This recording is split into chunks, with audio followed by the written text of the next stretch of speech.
Great. Here I am, I created the stream. I didn't start the stream, apparently. Long story short, let me catch you up on where we are at this point. Petrov killed himself.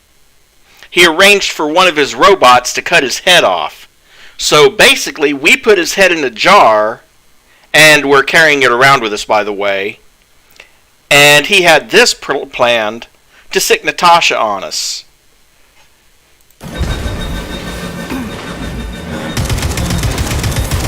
Comrade Major, you... Not now.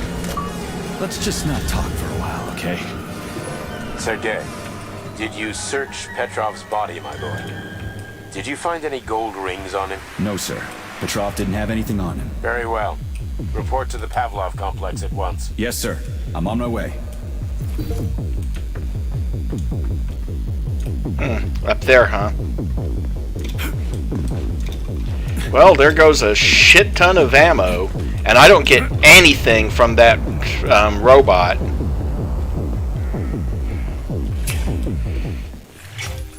What is your current status, Comrade Major?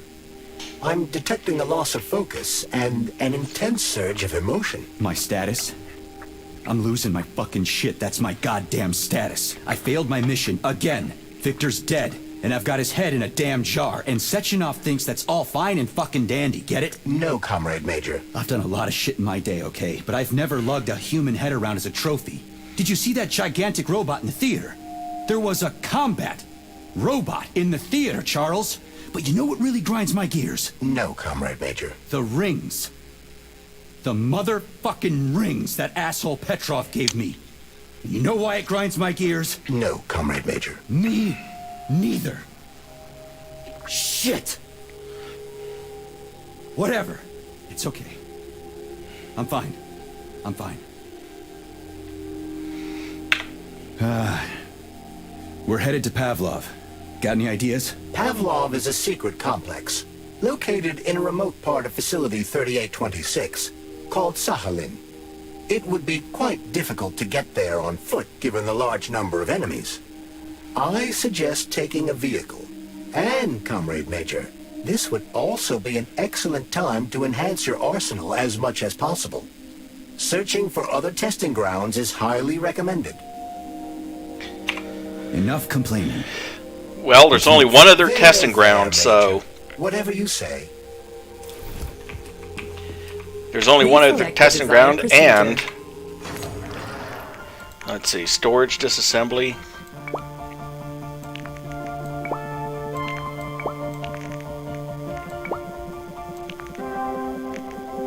Thankfully, I still have some rockets left.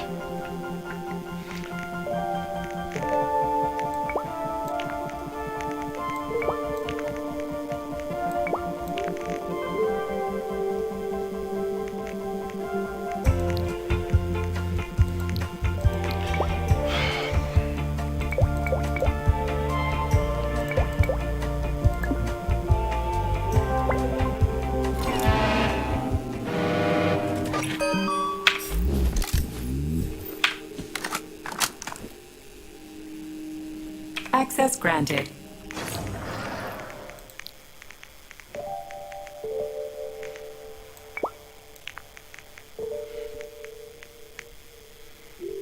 Well, I still have ammo for everything I have, so that's a plus. I doubt I can upgrade anything at this point. Well, I mean, I might be able to upgrade the cartridge modules on some of my guns. Not going to worry about that at the moment. Saving data.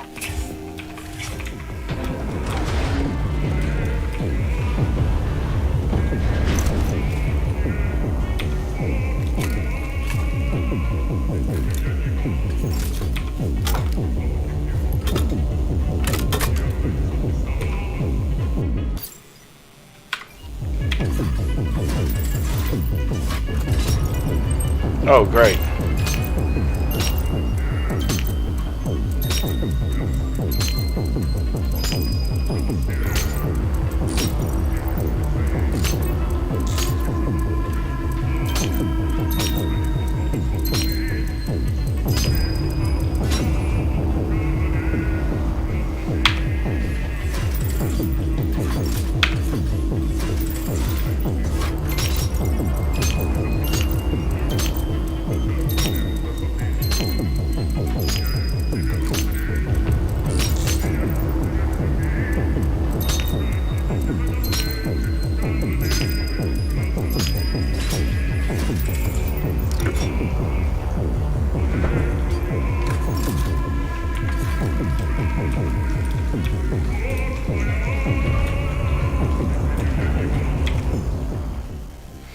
A delicate request from first soloist Lepeshinova to first soloist Pavlovskaya. Oh, wait. Alina, have you heard? There are going to be party VIPs at the show tonight. They say Comrade Molotov is going to stop by. I really want to impress him, especially since you and I are going to get kicked out and replaced by machines pretty soon. I think I've read that one. Yep, and that one. Okay. Well, let's proceed to get out of here.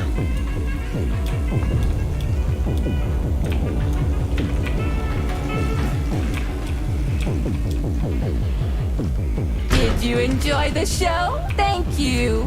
Please come again. Come back soon. We're expecting an amazing new batch of robots for your entertainment. The next show will be even more interesting. Please come back here for a sequel. I see you enjoyed the show so much. Leave to purchase a ticket. Please go to the ticket booth at the other end of the foyer. Don't forget the snack bar. Please proceed to the bar. Did you leave anything in the coat check room? Please proceed into the restroom. Leave this place!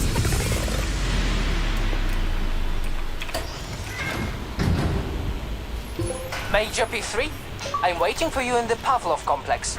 Everything is ready for your arrival. I'll be there as fast as I can. I suggest using a car to move between the research complexes. There was a surge of sprout activity on the surface. The place is positively overrun with mutants. Right. Mutants. Got it. Is that all? Just one more question. No. Filatova wasn't there. I understand. You didn't find any gold rings on Petrov's body, did you? 2 rings with Beta 1 and Beta 2 engraved on the inside? No, he didn't have anything on him. P3 out. Saving data. How goes it, Sonny?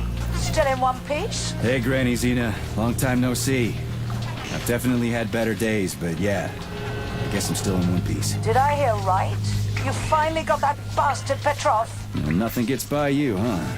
Yeah, I got him. Actually, he kind of got himself before I could get him. Don't you worry. If you got his head, that means this'll all be over soon. Then you can get some sleep. Now you're speaking my language, Granny Zena. Mind if I stop by for a cup of tea? Stop by any time, Sonny.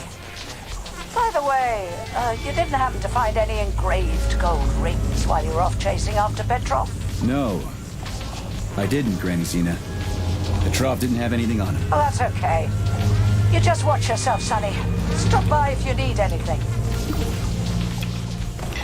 Everyone really wants those rings, huh? Why have you deceived everyone, Comrade Major? Petrov gave you those rings before he died. Everyone else is deceiving me. Good to Even hear. Dr. Sechenov, and I never saw it coming. On what basis have you drawn this conclusion? I just thought about what Petrov told me. Would you kindly be more specific?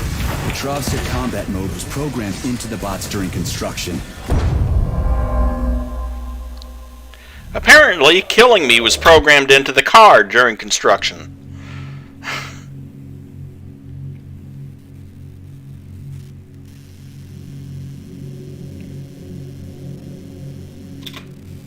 Major P3, I'm waiting for you in the Pavlov complex. Everything is ready for your arrival. I'll be there as fast as I can. I suggest using a car to move between the research complexes. There was a surge of sprout activity on the surface. The place is positively overrun with mutants. Right. Mutants. Got it. Is that all? Just one more question. No. Filatova wasn't there. I understand. You didn't find any gold rings on Petrov's body, did you?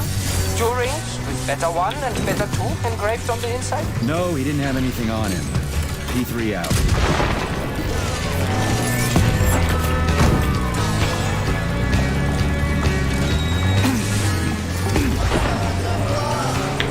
Oh great, I'm high-centered on a robot.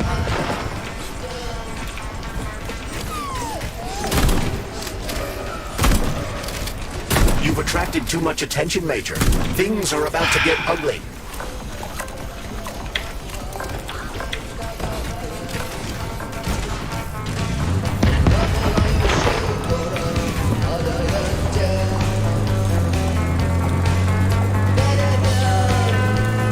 How goes it, Sonny? Still in one piece? Hey, Granny Zena. Long time no see. I've definitely had better days, but yeah. I guess I'm still in one piece. Did I hear right? You finally got that bastard Petrov. Well, nothing gets by you, huh? Yeah, I got him. Actually, he kind of got himself before I could get him. Don't you worry. If you got his head, that means this'll all be over soon. Then you can get some sleep. Now you're speaking my language, Granny Xena. Mind if I stop by for a cup of tea? Stop by any time, Sonny. Authorization. Major Nechayev.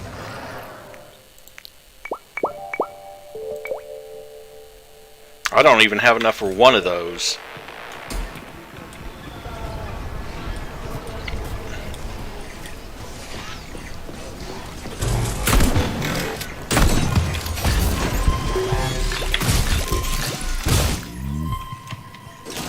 Over here, you little fucker!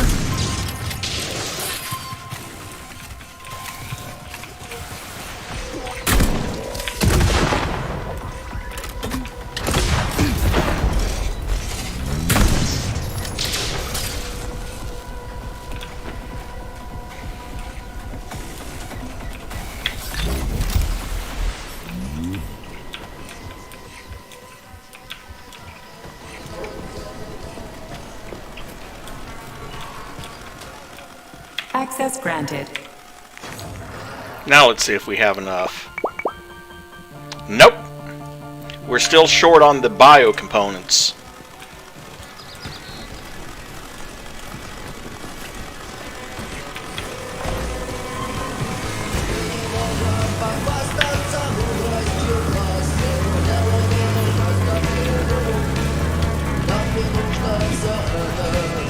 Hello, Mary.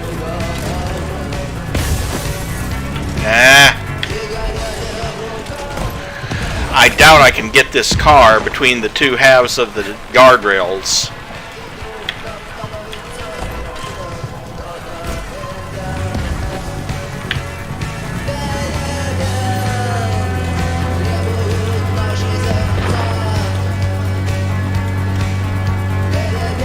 Petrov, that sick shithead, that fucking truth lover. Screw him.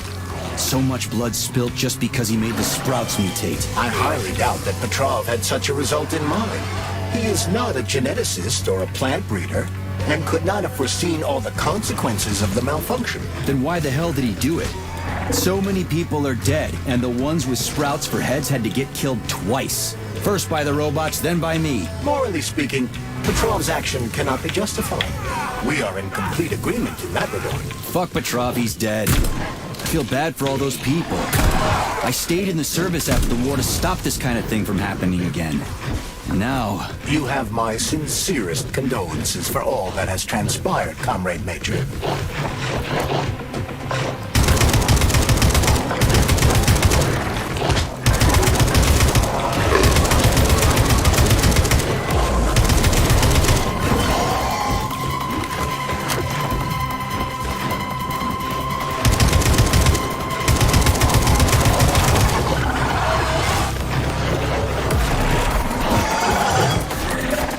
Well, I'd love to stop and harvest, but there's so damn many of them. Charles, no one can force somebody into Kollektiv, right? Petrov was wrong about that. Not entirely. What do you mean, not entirely? If I'm not a member of Kollektiv, how can Kollektiv find out about me? It's quite simple. Let's say you walk past a robot. The robot identifies you as a human, but you are not wearing a thought device. The robot fails to receive mental commands from you in response to its queries. So it realizes I'm not in Kollektiv and tells the others about it. Then what? They'll start giving me shit about it? Essentially, yes. But I can just put my thought on, walk past the bot and do everything I'm supposed to do, then take the thought off, right? Essentially, yes. Then why is everyone so hot and bothered about the rings? I can't say for sure. Perhaps it's an issue of convenience. Thought devices need to be reconfigured every time they are put on. A ring can be taken off and put back on without inconvenience. There's gotta be more to it than that.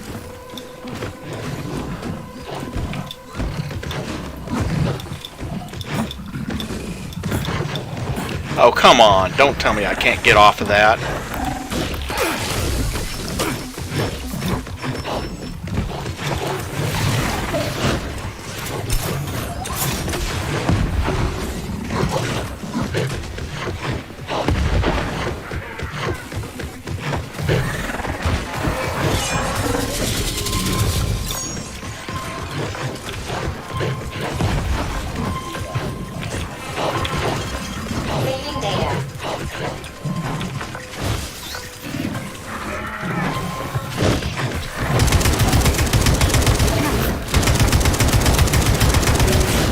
I am not fighting you in here.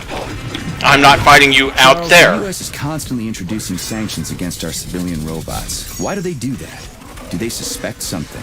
The U.S. government clearly has certain suspicions, or at least concerns. Yeah, it's their job to be concerned about their country's security. But they don't have any hard evidence. That means they don't really have a leg to stand on, right? Indeed. That is precisely why Petrov caused the malfunction. Right? He wanted to show the world that our Civibots have a combat mode, fine. But the Americans don't know that. So what are the sanctions for? The American government is using the sanctions to find a middle ground between the needs of the capitalists and the growing discontent of the working class. You mean American working stiffs want to get our bots banned because they're taking their factory jobs, and the capitalists want to get more free robots so they can get rid of all the workers once and for all? Quite right. The American government is feeling pressure from both sides. So the sanctions remain moderate without banning robots entirely. They merely set quotas on importing them. So why does the Soviet Union give a shit? Who cares if the Americans sanction us? They're the ones stopping themselves from getting rid of the working class. Well, good.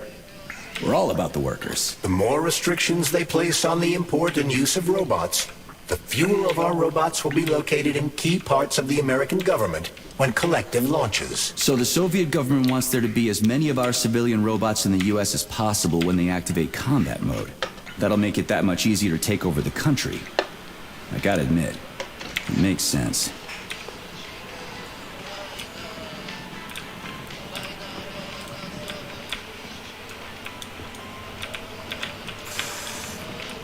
Anyway, picked up another achievement. Get to regularly scheduled whining from senior diagnostician G. House to head physician K. Lazova. Klavdia, my treasure, I understand, but more and more patients are coming from Pavlov every day. There are so many of them, and I'm just one man. My team of buffoons don't count. They're worthless as doctors. Let's do this. I'll take the most interesting cases, and hopefully Kollektiv 2.0 can treat the rest of them. Go for it, Klavdia. Klavdia, the patients Pavlov has been sending us. Even my professional intellect flinches in horror and doesn't want to deal with them. Autopsies have been showing more and more brutal torture, and there are more of these people every day. At this rate, Kollektiv 2.0 won't have anyone to enlighten. All that's left will be flabby, freakish corpses. Just the kind you love, my treasure. Figure out what we're going to do about this, since you're the head physician. In the meantime, I'll go back to my patients, since I'm a brilliant diagnostician. Zaharov didn't die, comrade. Zaharov lives. What? Who are you? What are you talking about? I'm an assistant professor from AOC. It matters not. Zaharov lives. Zaharov? He is Dr. Sechenov's closest supporter. A man whose genius may surpass Sechenov himself. It was believed Zaharov perished a few years ago in an unfortunate accident. But he did not. I studied the documents, and all of the most revolutionary papers show signs of his involvement. His personal touch, if you like. I worked with him personally and knew his attitude well. Caustic comments, radical methods, unmitigated interruptions. He is most definitely alive. But one question remains. If he is alive and still working, why would somebody hide it? Sounds like a conspiracy theory to me. Right now it's hard to tell who's alive and who isn't.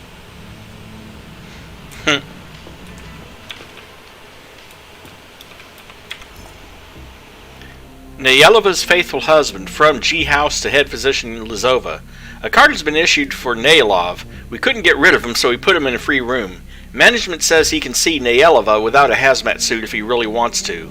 He's been brought to his wife at Pavlov under guard a couple of times. His condition is under constant observation. Security hasn't been notified since there's no way he'll ever leave Pavlov.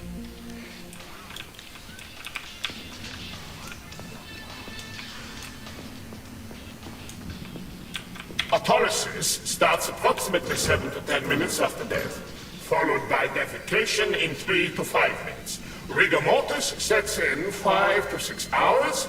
Then, let me see, complete decomposition in about 5 years. What are you doing? I'm counting. Everything has to be thoroughly calculated. Precision matters.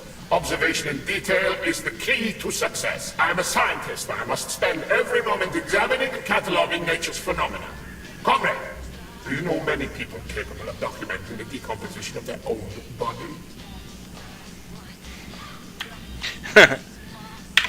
What's the point? You can't even record your observations. What? Oh, shit. You have a point. So you will help me. Please stay next to me over the entire period of decomposition and keep track of the progress. You will manage. It won't take long. Give or take 535 to 650 days in current conditions. Fine. I'll go get my notepad. Oh, Kartoffelkopf! You made me lose my concentration. Let's start again. Let's not.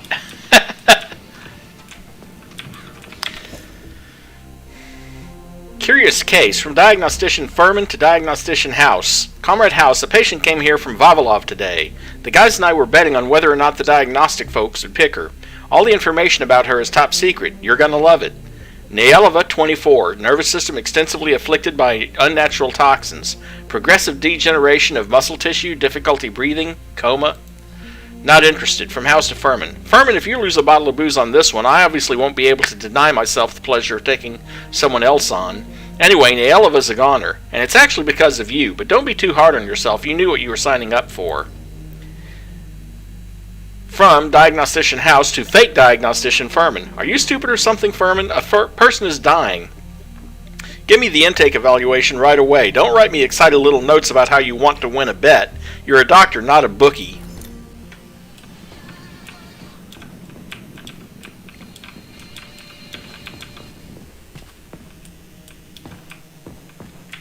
Oh, boy. Elevator down here.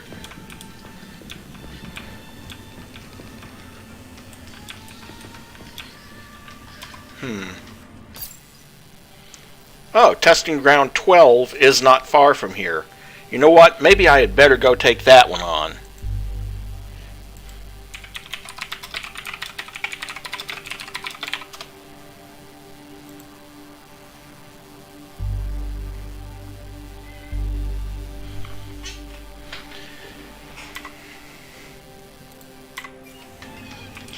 Well, in that case, let me find my way out of this hospital, and I'll see if I can get there.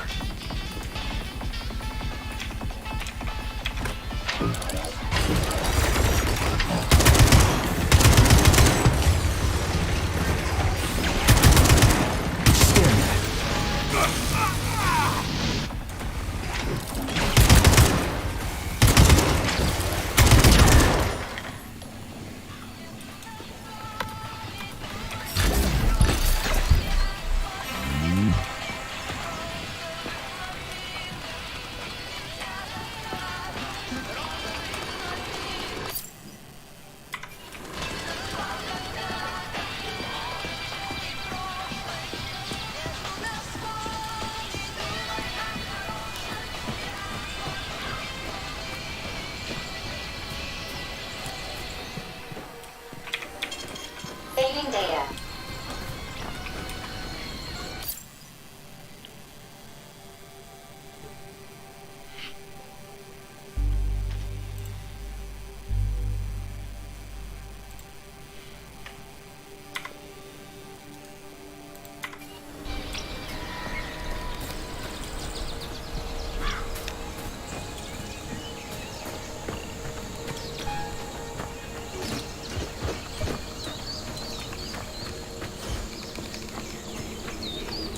Okay.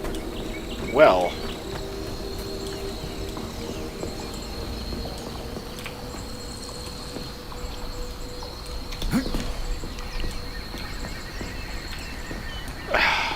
That's cute.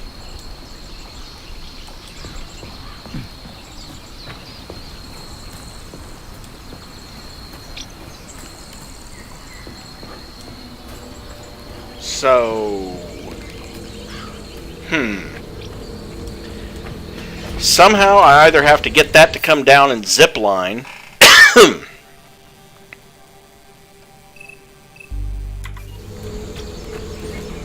because I can't follow. Gun on the wall in Act 1, sir.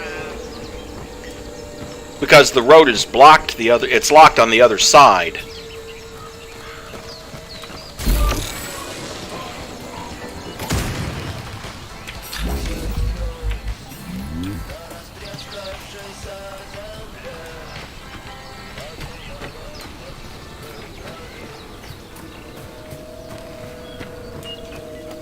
Oh, come on. That looks shallow enough to climb.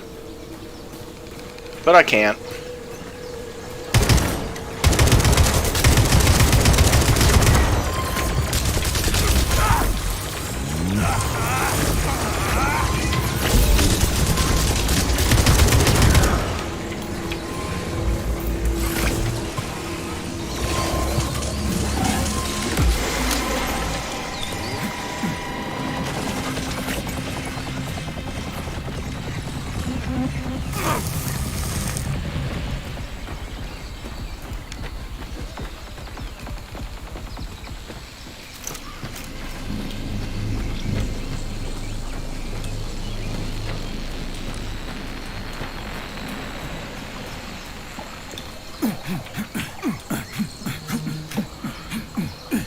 Excuse me while I load the game from my last save point, because I tried to jump over the rock and got stuck.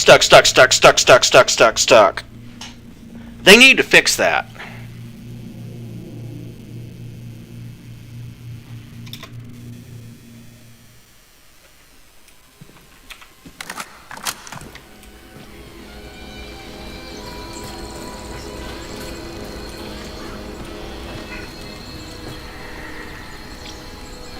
Be right back. Nix wants out.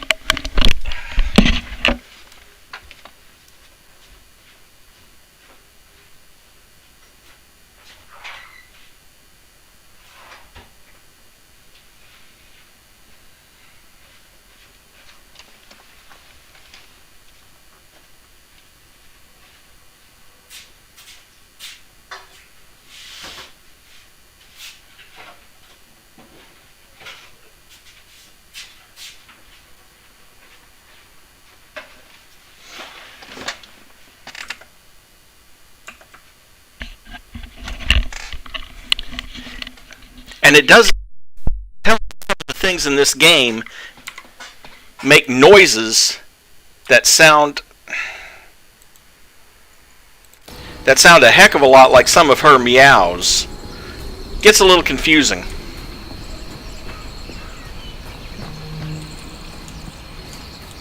We usually sell loops on stuff like this.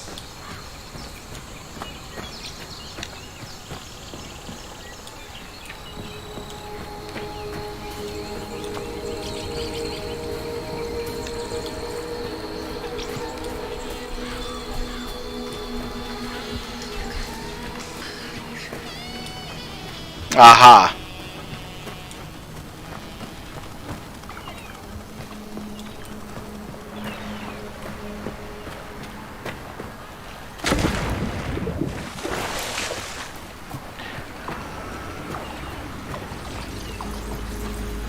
At least you can swim in this game, and it's not like...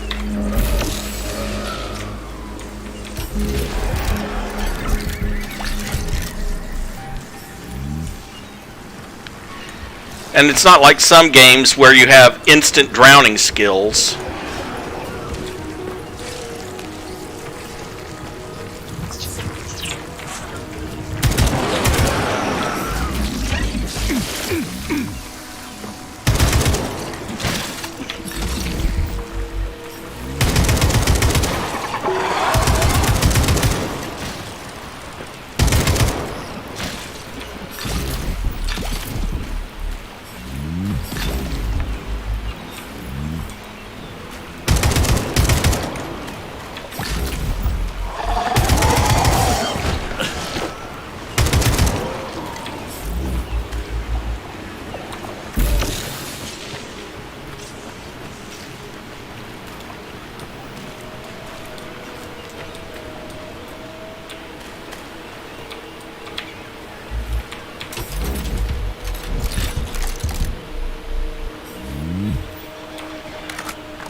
Saving data.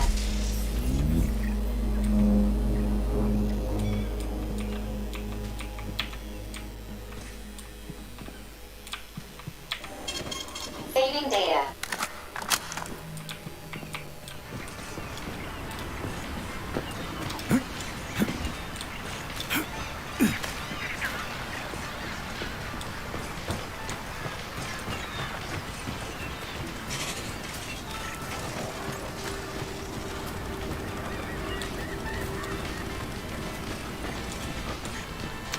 Hey, I take advantage of that in games like Left 4 Dead. The zombies can't swim. They die instantly on contact with water. Well, water over their heads anyway.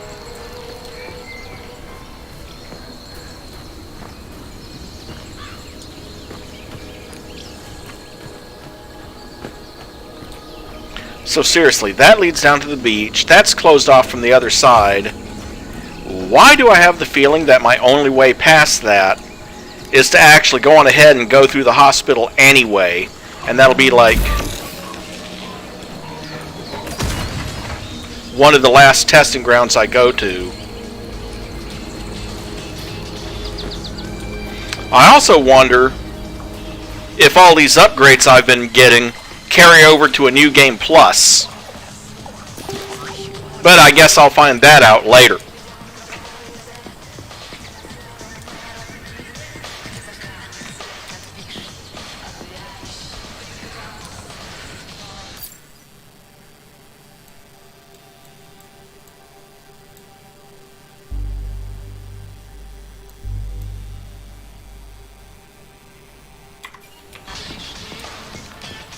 Alright, well, I will make one last attempt to find some way to get to the other side of this, but I'm not going to spend hours on it only to find out everything's closed off.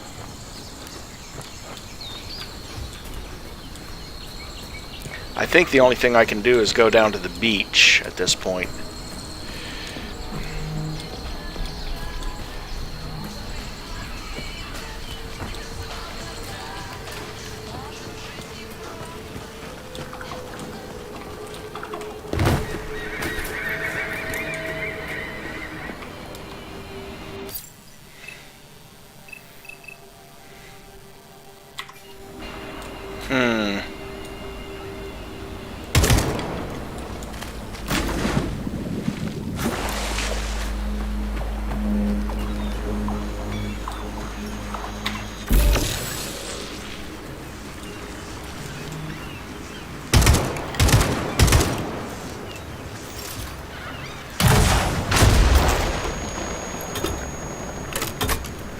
That'll permanently solve that camera.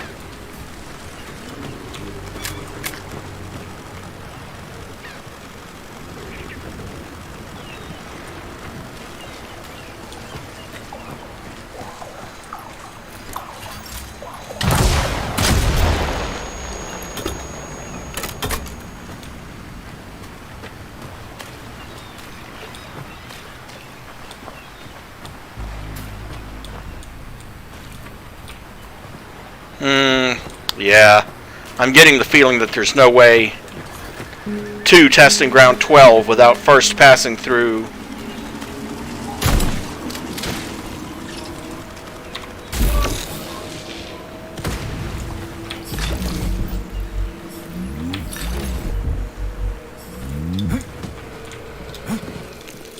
not unless this leads somewhere.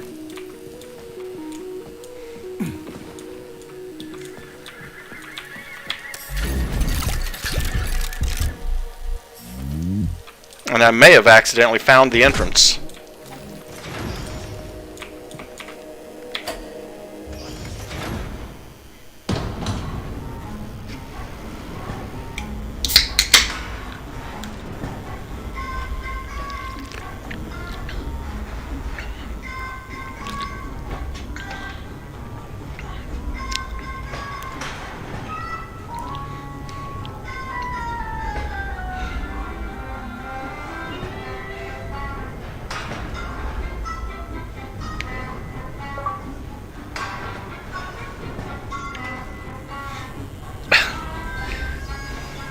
Yeah, I'd say I found it, because that was the sound of the achievement for finding a testing ground. And I'm like, haven't I done that about, 11 times already? Why are those dummies in those poses? What were they even doing here, and who set them up? I suspect the machines stood like that on their own. Perverts. Look at it from another perspective. These dolls are controlled by Kollektiv, which has most likely gained access to its creator's manner of thinking. This may seem pretentious to you, but to the dolls, it probably meant nothing to them. Like I said, we ought to be asking their creators about this. Or rather, the people watching it.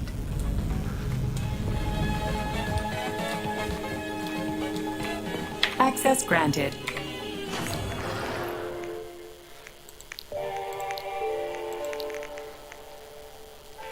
Okay, well, let's drag that condensed milk over to it. Could be, but the achievement description said a testing ground.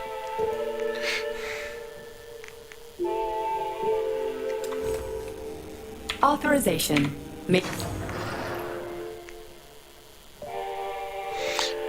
I wonder if Zvezdochka is any good.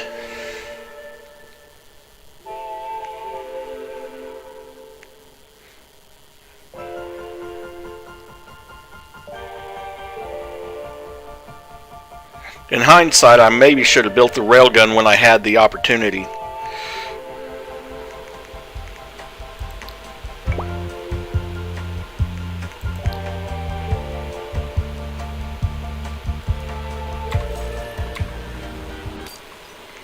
Well, let's see. How much ammo do I have? 87 rounds for the pistol. 24 rounds for the shotgun.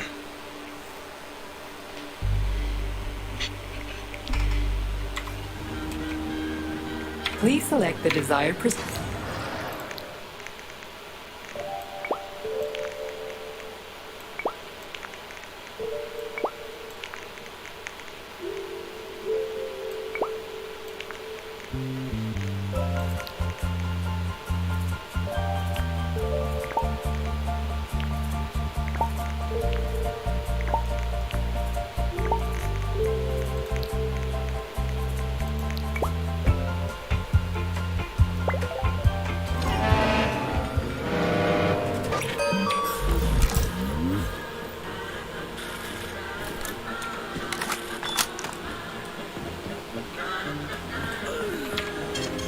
Saving data.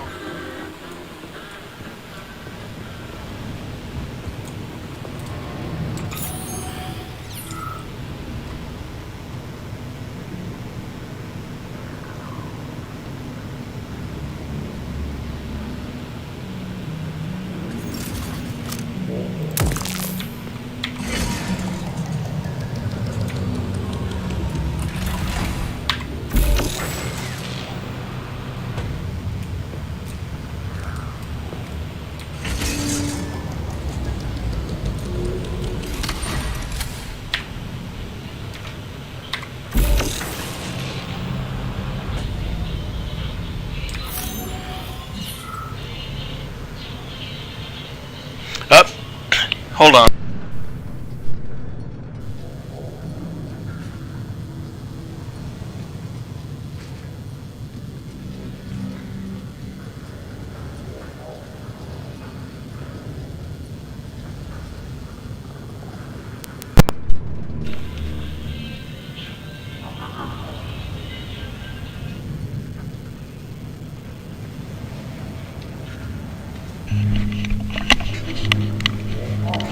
My alarm was going off. I had it set to let me know about anime night. Okay. So.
That's what pervs do.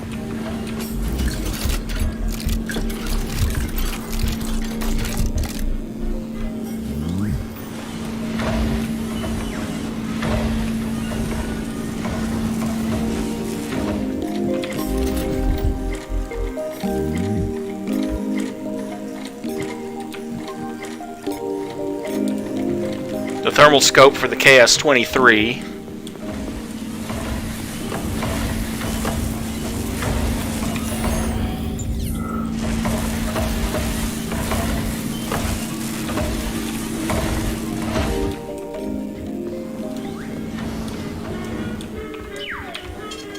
Saving data. Oh, Lord.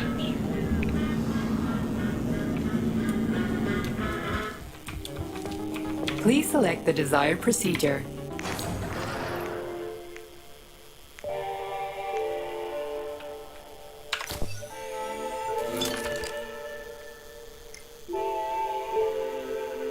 Let's see.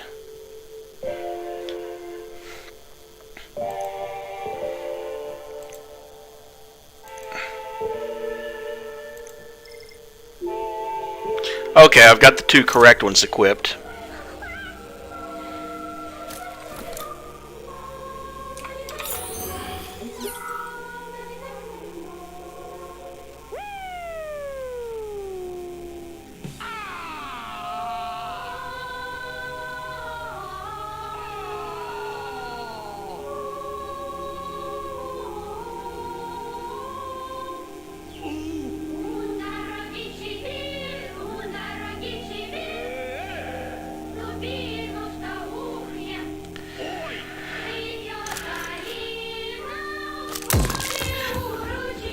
And in case you were wondering why it was important that I don't go through this door until after I've saved,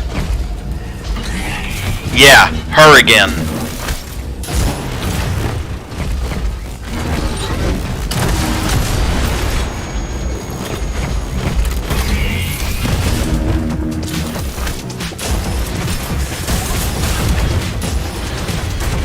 And on top of that, we get these guys.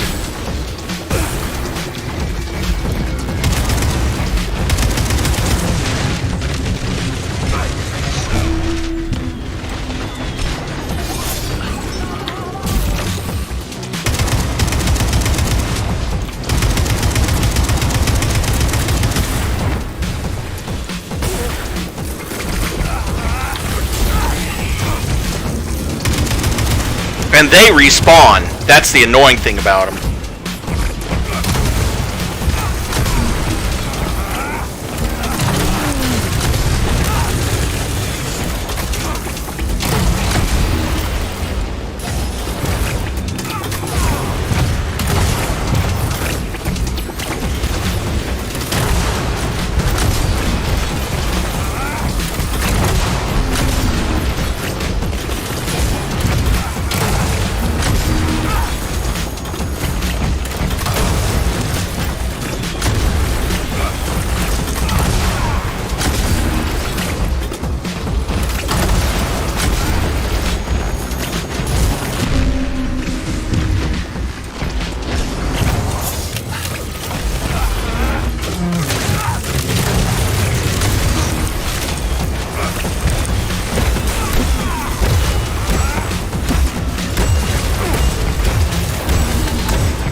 And now we get to do that whole fight over again.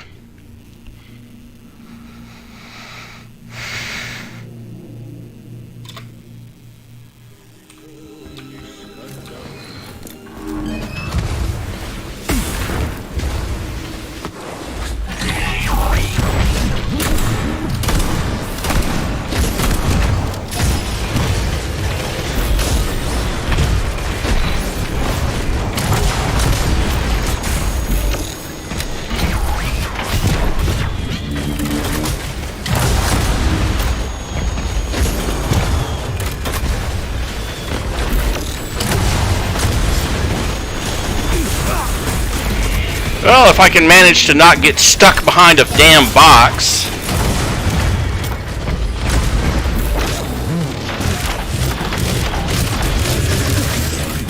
Kill me. Okay. Whatever.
Oh good, let's waste half a clip of ammo on a metal grill.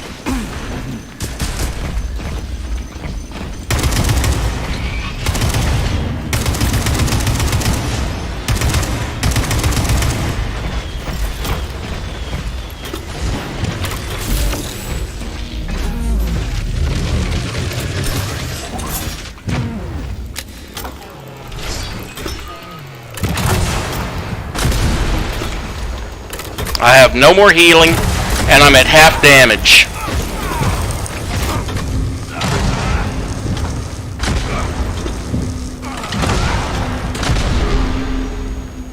Well, that's it. I'm done.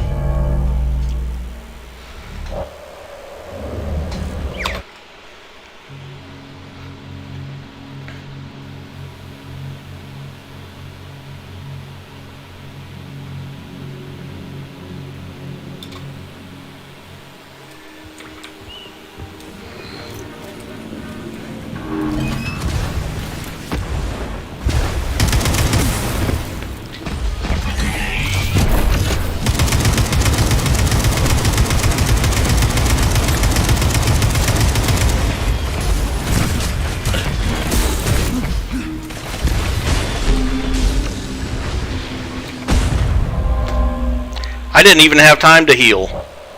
I got rocketed, dead.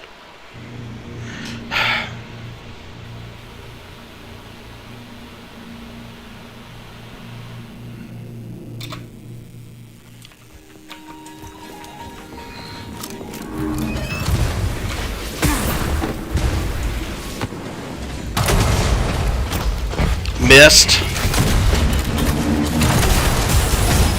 Missed.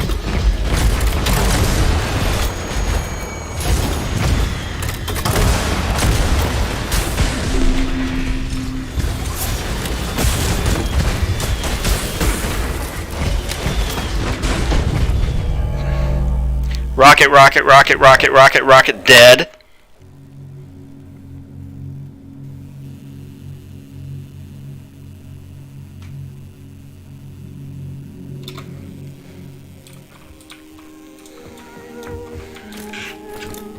Authorization.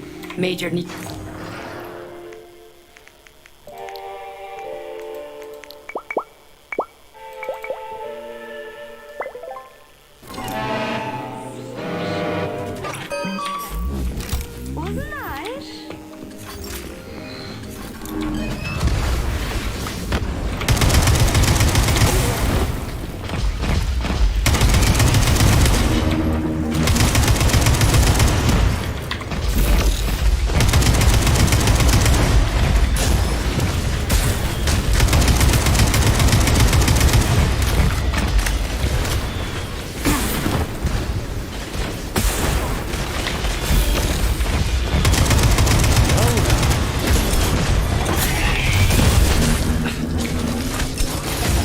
See, you notice I was at full health and went to almost no health right there in one shot. The fuck?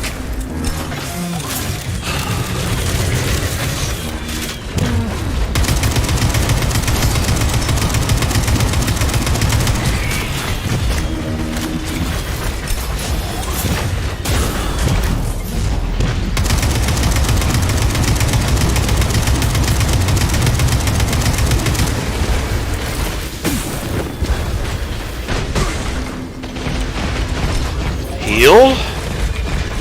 Use my shield.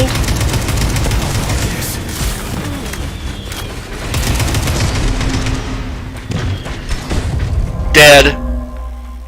Okay, you know what? F this. Be right back.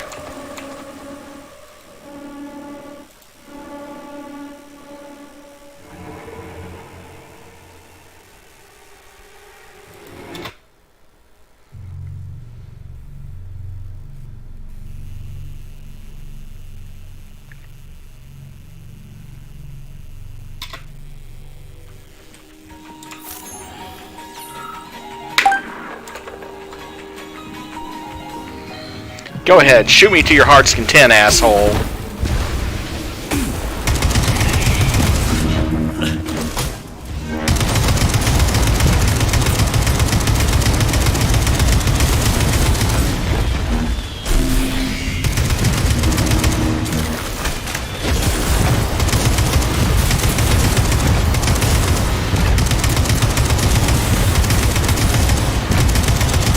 Over here, you little fucker!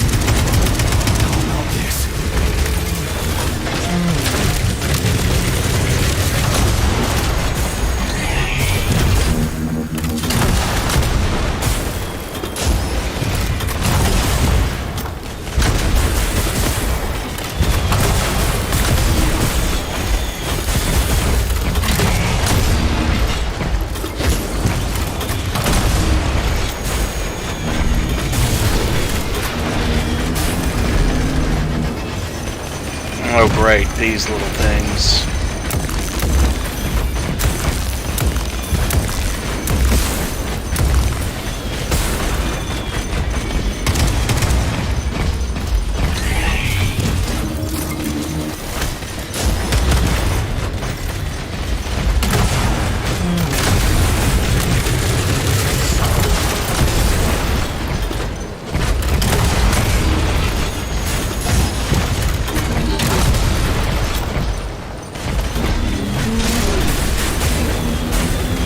More of these.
You asked for it.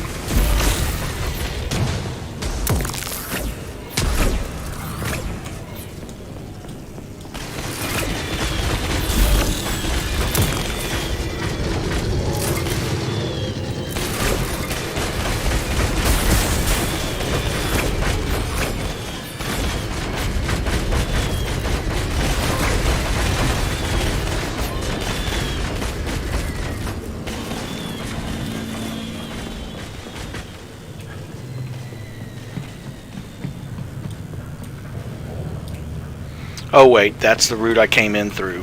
Never mind.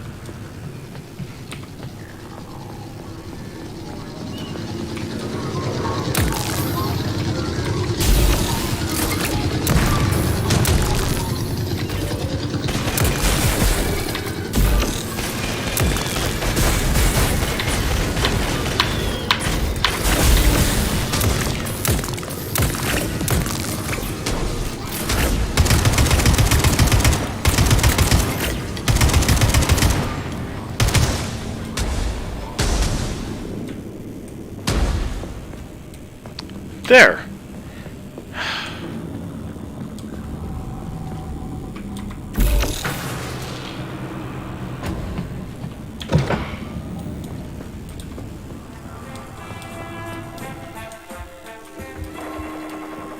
Authorization. Major Nietzsche. Yeah, let's go to ammo.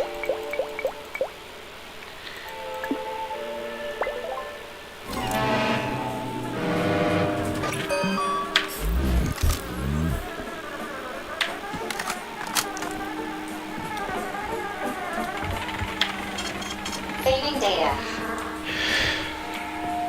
So, what will it be, Major?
Nix wants back in. Be right back.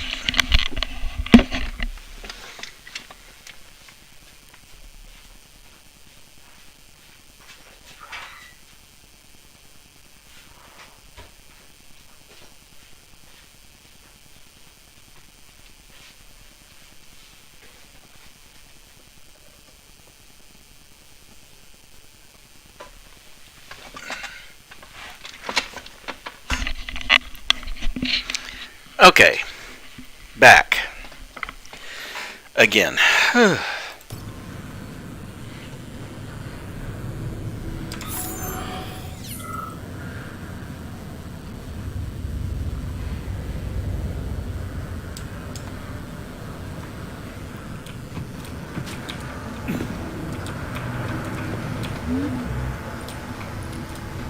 Oh, wait.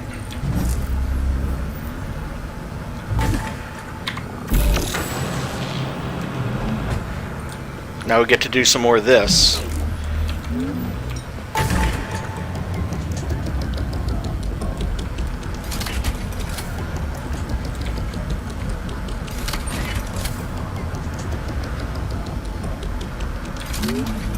Is that it? No. And why did it move once anyway?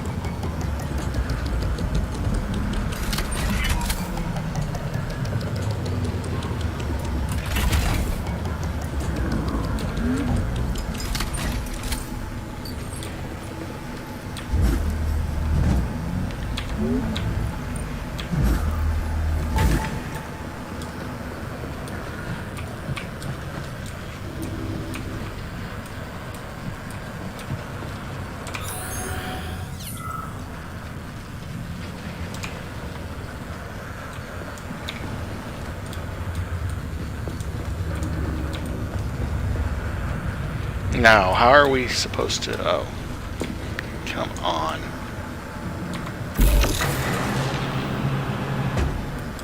That. Maybe. Yeah.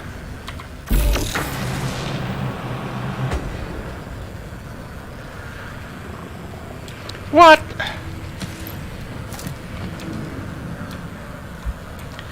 Oh, you're...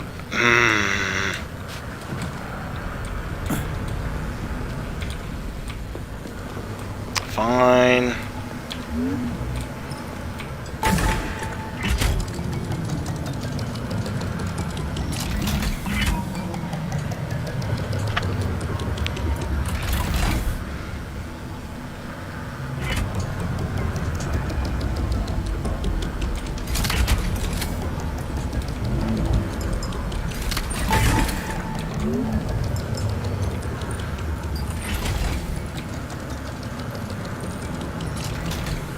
Stop doing that! It went one past what I wanted it to stop at.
Come on.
Um...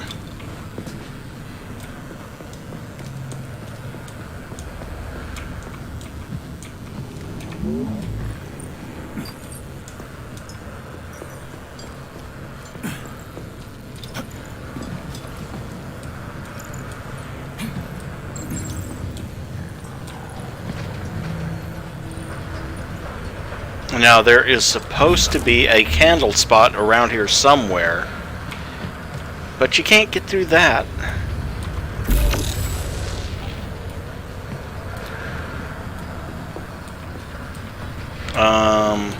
And something tells me that would be lethal.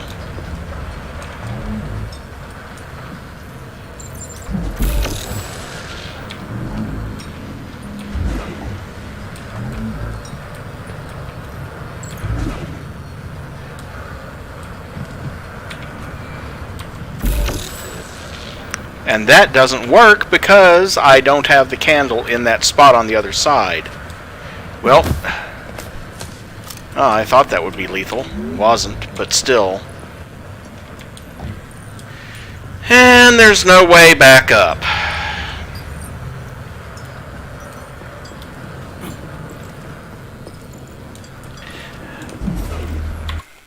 Okay, let's try all this crap again.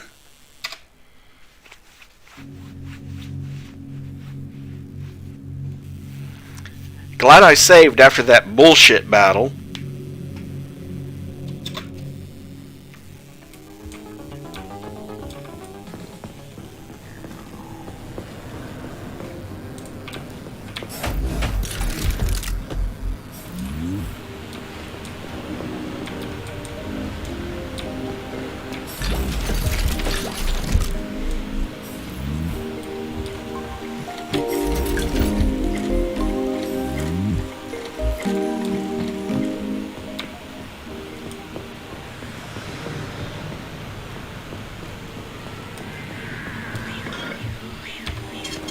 Saving data.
Oh. I was like, where did it go?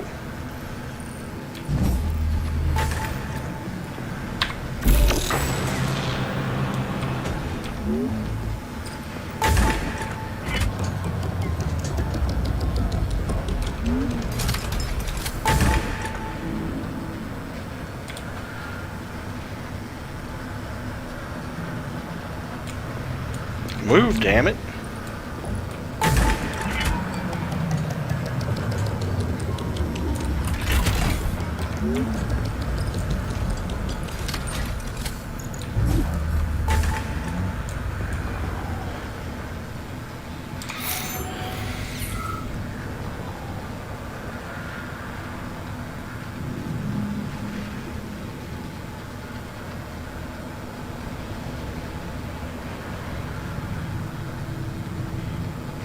Ah.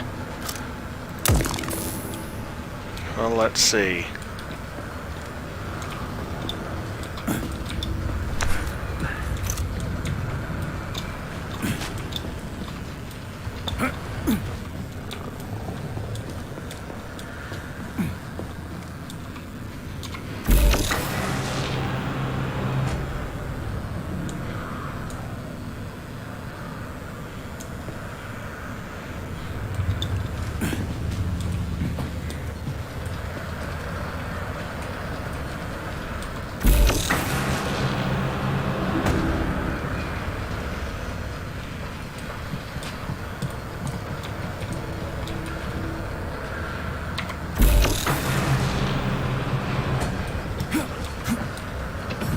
I see what I did wrong.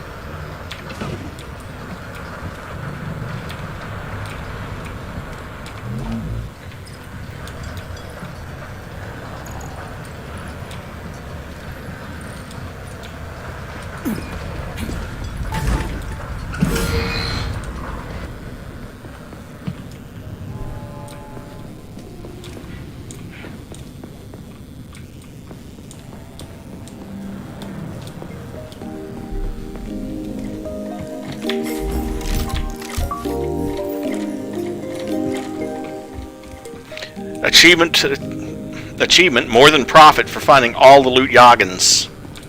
And that was the Pashtet reflex blade. Saving data. So, what will it be, Major? Let's see if I can actually...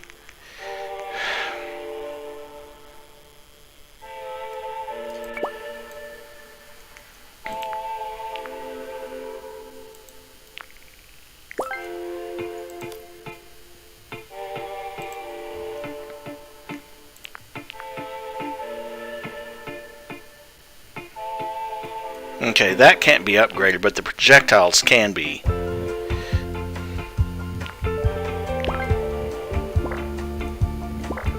Just not any more than that, because I don't have enough parts for the aerodynamic stabilization module.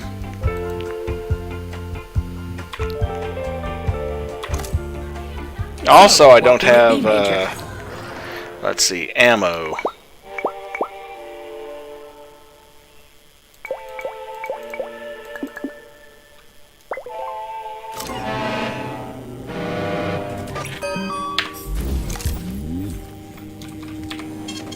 Saving data.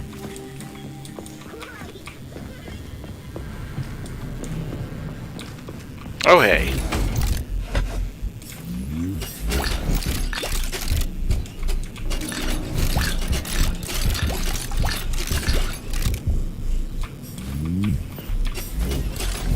But I'm not about to complain about all the loot in all these lockers, that's for sure.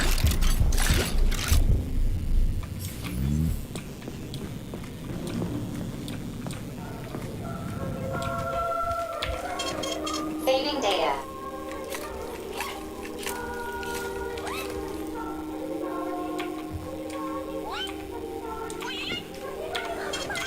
Saving data. Please select the desired procedure.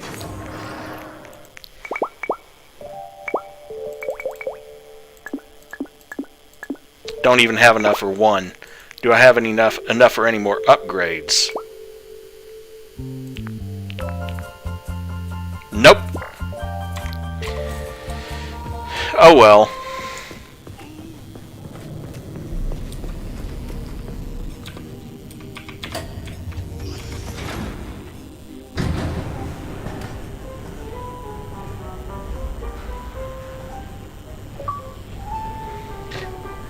Achievement cleanup for completing all testing grounds. So that's the last of the testing grounds, like I said.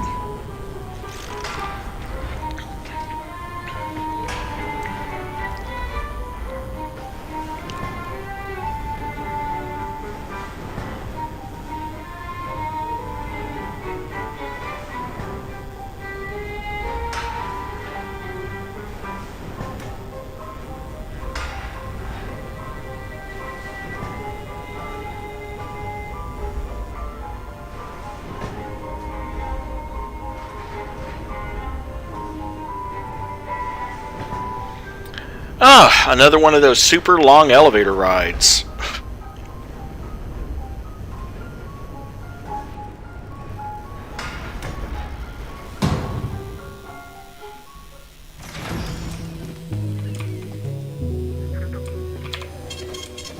data.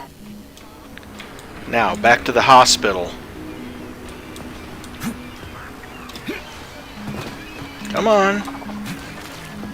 There we go.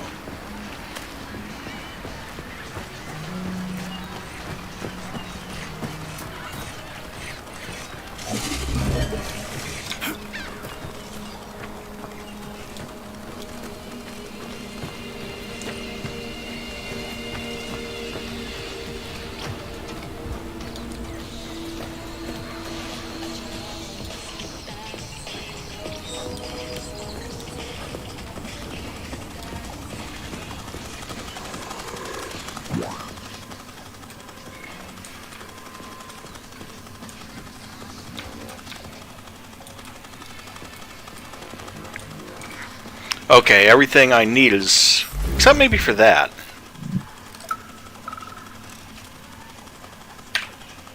Damn. Him too? Shouldn't we at least try to help him? There's nothing we can do for him. He sat down by your bed like he was hypnotized, and then he just stayed that way. We're the ones who need help now. My God. But you're right. Those shots were shit. They were supposed to help, but now I've got 5 people from the same Kollektiv farm on my hands. Leslie, something's wrong with me. Call the nurse. My side is on fire. Hurry. Call the nurse already.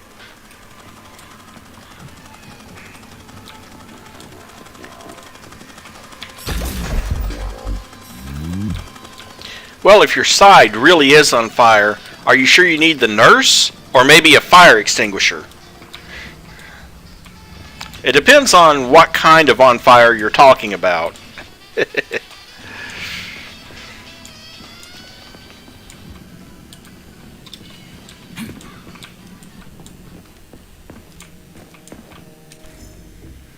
Breaking and entering from G-House to diagnostician with a tiny Johnson Furman. I've got bad news, Furman. Pavlov just sent us a message saying you have a small dick. It also says that the Nailov case needs to be moved to the underground labs. The poor guy is their problem now. It's an important and unique case, and they say we aren't up to the task. Make a note. Slowed speech and mild dementia observed. Nothing found in the blood so far. I won't let him take my patient. How about a little breaking and entering, Furman? You with me? From psychologically normal diagnostician Furman to senior diagnostician House. Are you out of your mind, Grigori?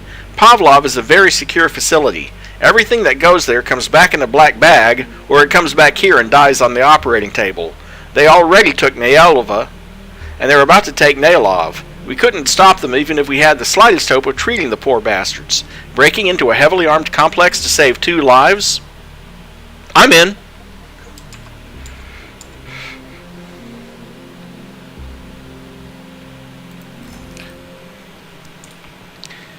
Okay, let's see.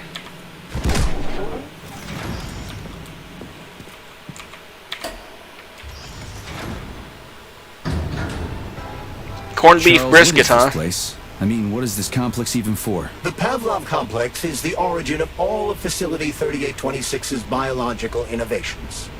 Unique experiments are conducted here, involving everything from breeding new species of farm animals to developing new space exploration technology. Outer space? You mean they make moon rovers here, not Chelomé? Space exploration is about more than just vehicles. A spaceship and rovers will of course be required. But what then? What about after humans reach the Red Planet? You mean they breed animals from Mars here? Among other things, yes. In addition to breeding new species of animals suitable for Martian conditions, Soviet science is looking for ways to bolster man's ability to exist on Mars. So what, they're gonna give us gills so we can swim in gas oceans? Gas oceans are on Jupiter, Major. Mars features low temperatures and lethal hurricanes. But you're basically correct. The capabilities of your species have yet to be fully studied. So the latest medical breakthroughs, new life support systems, all came from here. Indeed, Comrade Major. So many geniuses worked here for the good of all mankind. And now they're gone.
Wow.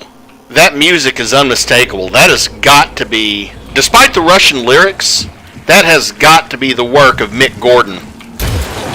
I know he did at least part of the soundtrack for this game. And Mick Gordon is famously the composer who did a lot of the music, actually all of the music, for the latest, like, the Doom games and stuff.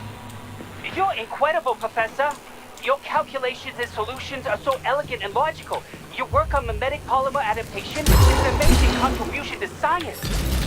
Thank you very much, but it was really a team effort. I'm sorry, who are you?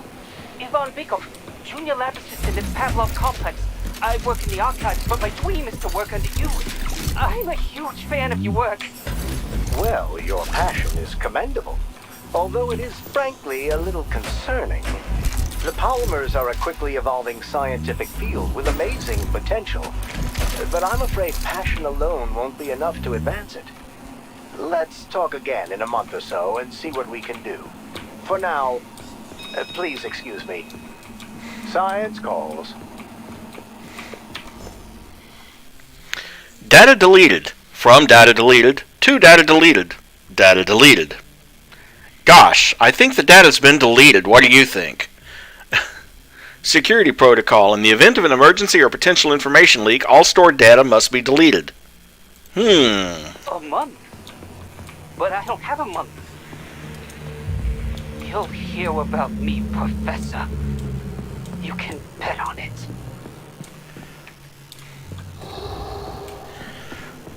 You know, that sounds suspiciously like that one Professor Kiss-Ass that P3 hates so much.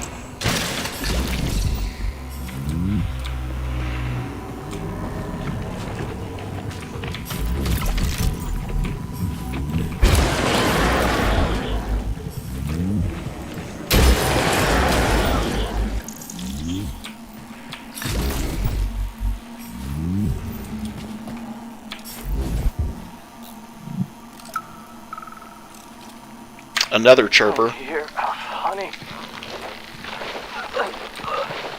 I'll be with you, whatever it takes.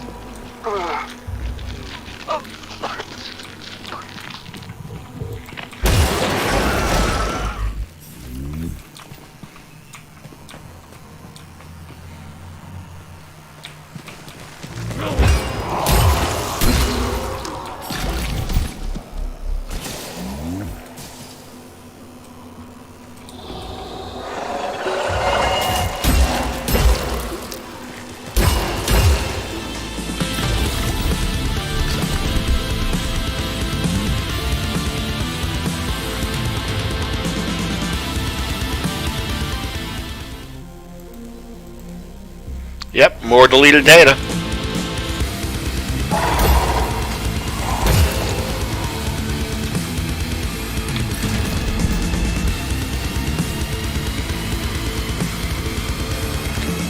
You know, I am going to have no shortage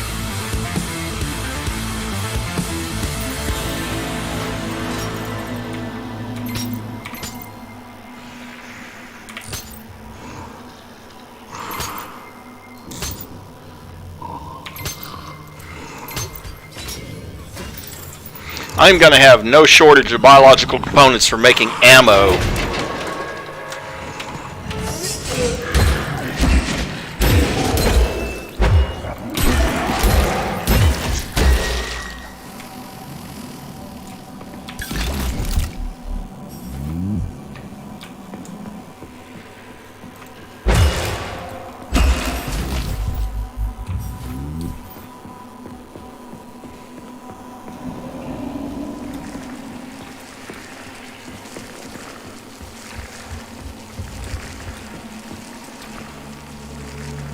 I swear I'm hearing that squishing from up here, but I could have... Nope.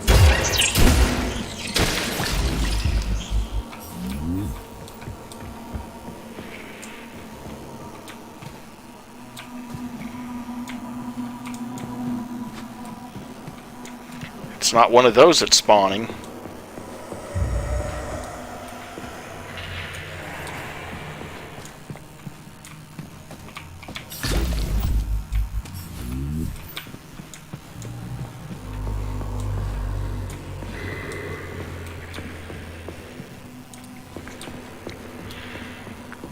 Well, that's where the game wants me to go, so let's explore the next level down, shall we?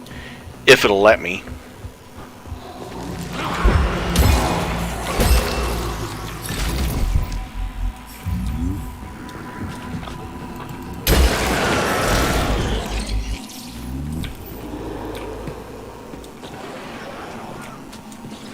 It'll let me explore part of it.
Hot time on the old town tonight.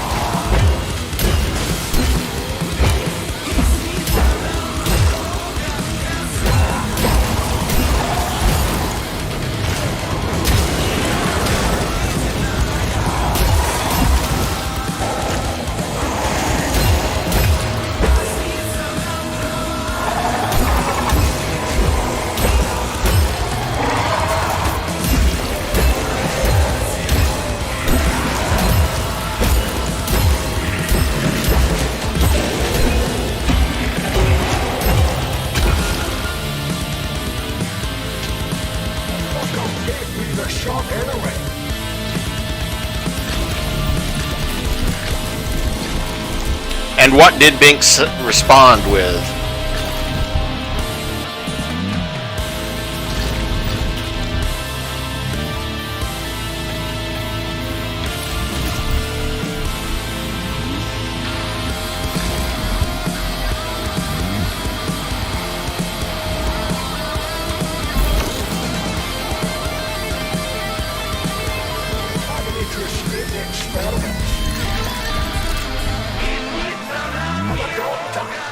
I was the one doing the experiments. How dare they experiment on me? I have so much stuff. No one wants it. We just don't know it yet. I have so much loot now that some of it is going straight into storage.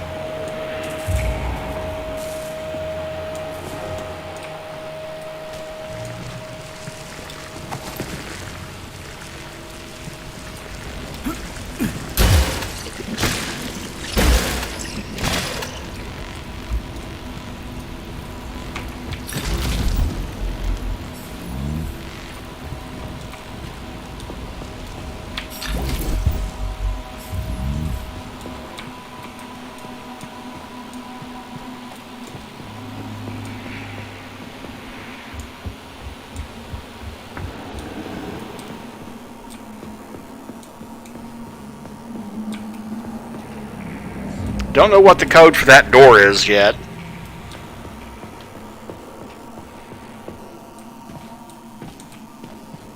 But at least I seem to have cleared the area for now.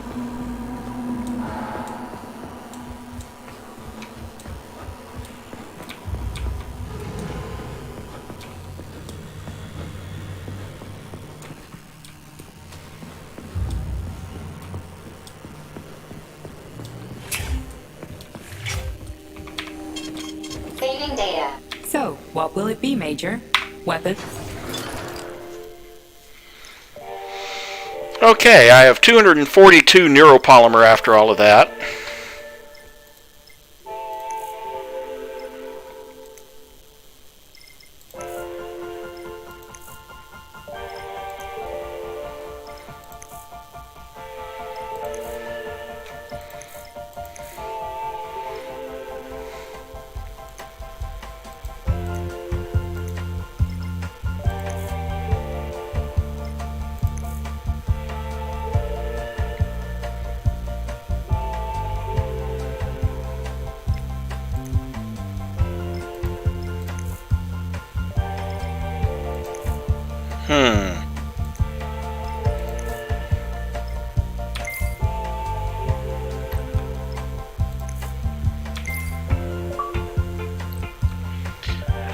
Achievement, left-hand mastery for fully upgrading one skill tree. Authorization. Major need. And let's go into storage. Yeesh.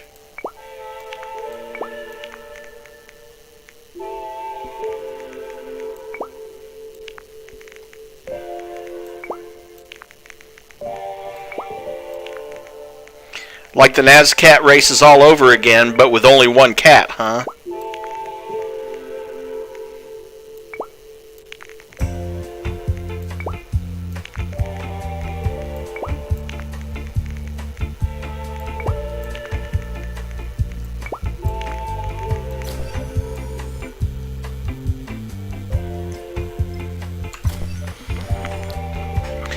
Also, yep, thought I heard cat meowing. Nix wants out again. Be right back.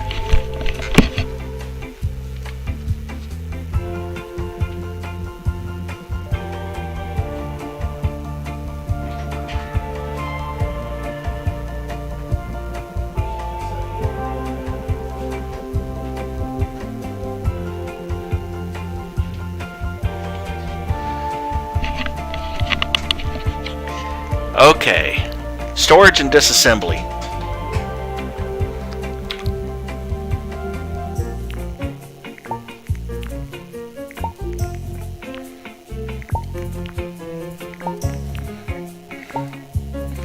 Although, maybe it won't be as exciting as he seems to think it's going to be.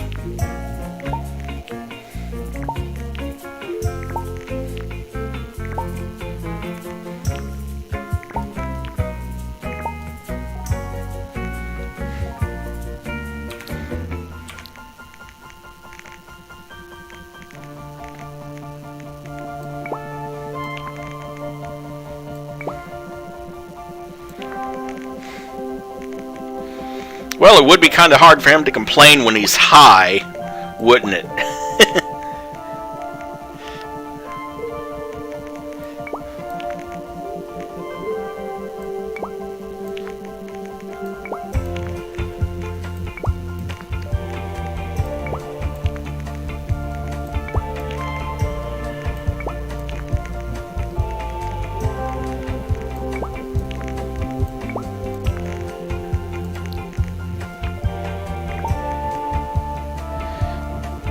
Okay.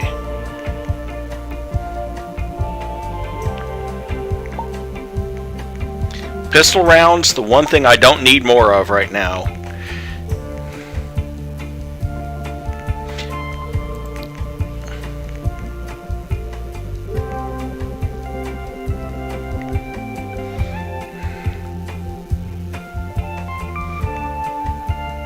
Still can't build anything I really want, except maybe Zvezdochka.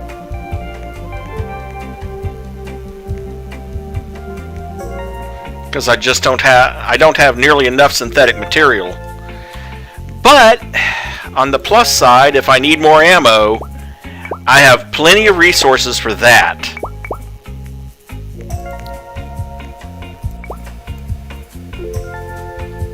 Electro's fully upgraded anyway.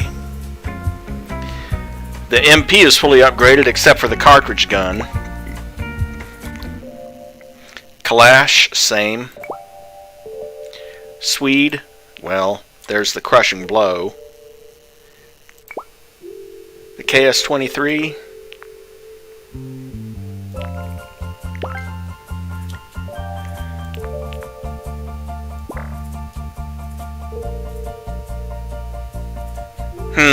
Darn it. I really want that, but I don't have enough synthetic components.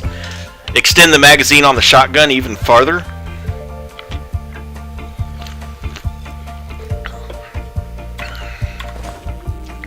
Oh well. Saving data. The important thing is having plenty of ammo.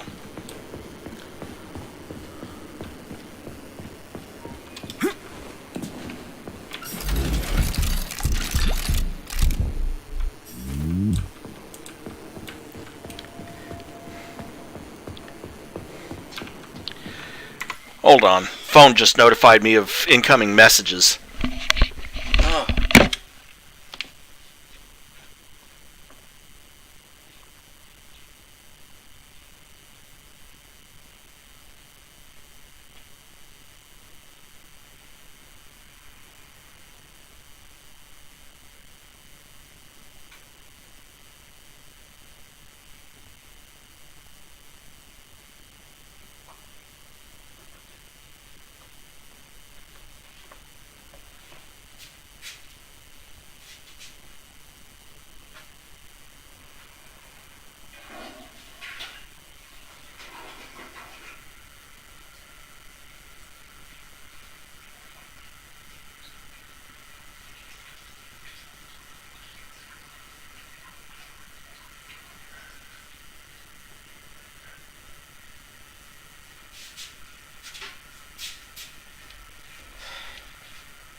Nothing important.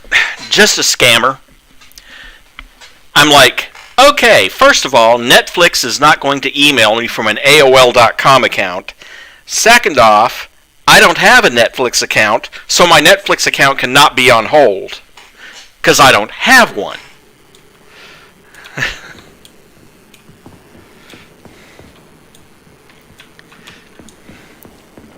It's kind of like earlier today, I got a call from someone talking about student loan forgiveness, which, you know, Biden did decide to forgive a bunch of college debt, but the catch is, my loans were paid off 32 years ago. I don't have any outstanding college loans. Therefore, there's nothing for them to forgive.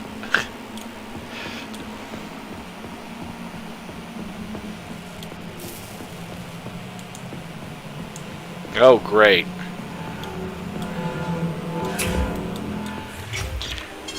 Oh no, this was a phone call. They left a message.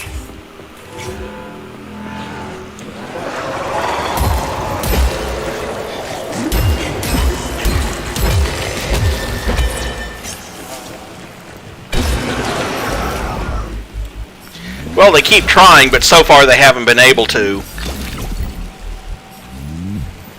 Tell me, Comrade Major, based on your professional and personal experience, would our civilian robots in combat mode really be able to complete the Atomic Heart project? Yeah, they could do it no problem. There were plenty of bots at all the military bases, headquarters, and launch sites, and nobody expected them to attack.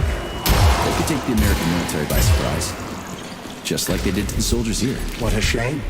The world just recovered from a war, and now there will be another. Well, it's not really so bad if you think about it. What do you mean, Comrade Major? If Comrade Sechenov and the Politburo want to take over the US and even the whole world, they won't fight regular people. But civilians do perish during combat operations.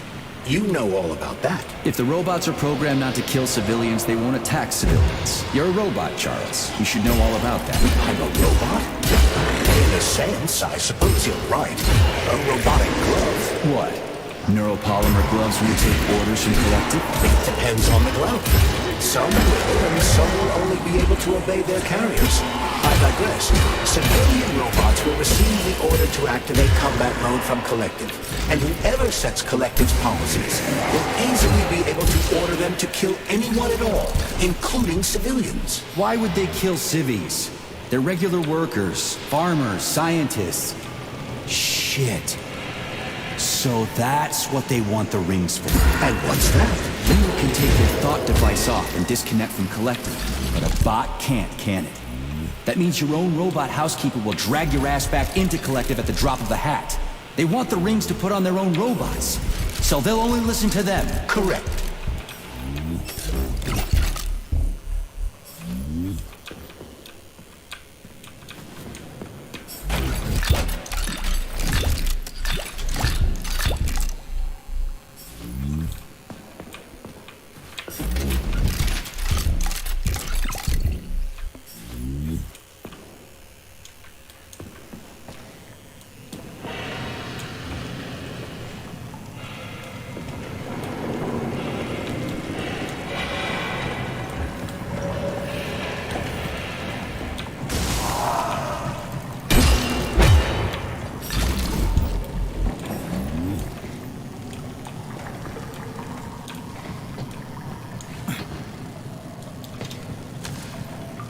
Okay, good. I can still get back up. But not from there, and down there is not where I need to go right now anyway.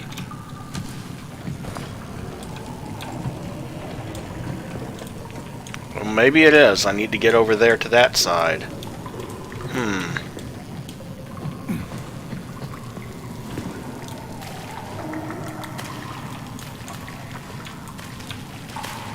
Nope. Doesn't seem to be.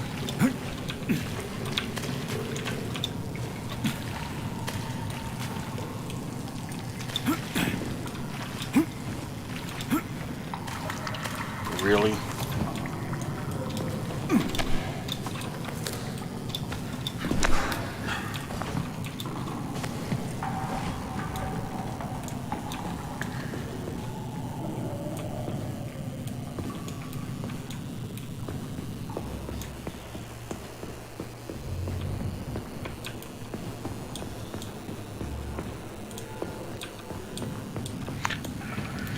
Yeah, Liberty Prime in Fallout 4 was such a trip to listen to. Okay, obviously I do need to turn...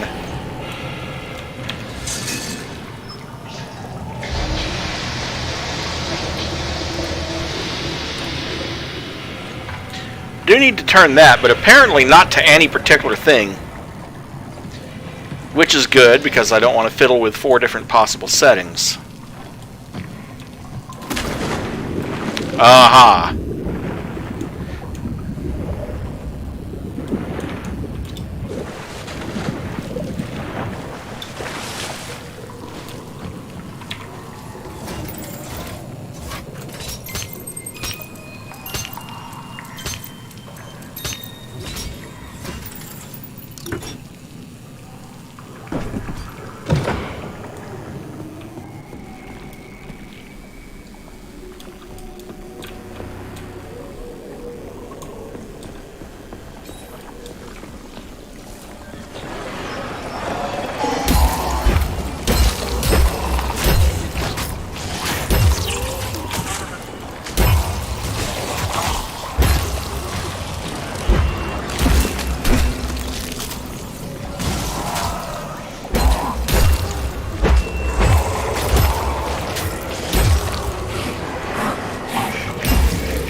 Ah, key disc.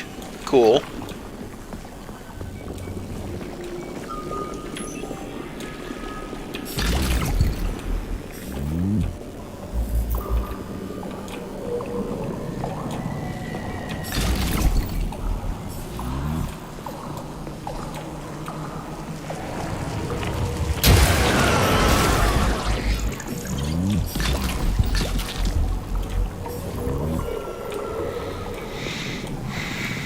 Of course, I'm right back to all this loot going straight into my storage.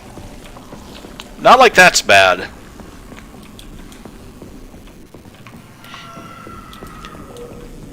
I wonder if there's any limit to your storage in this game. Data deleted. Processed animals. From head of reception mechanic to Polymer lab supervisor Reshetnikov. Comrade Reshetnikov, the polymer samples you've been getting from Vavilov are totally unacceptable. Did you mess them all up or something? I get that this isn't your area of expertise, but how can you have so little respect for your comrades' work? We'll ignore it this month and close out the books for May, but in June we need animals that have been processed by the numbers. Otherwise I'll have to get in touch with management. The pipeline between Vavilov and Pavlov wasn't built for pumping crap.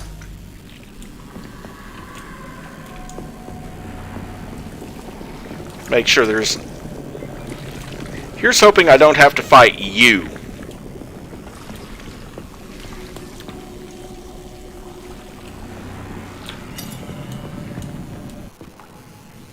It looks like some sort of android bodies. I was wondering about the weird underwear on them.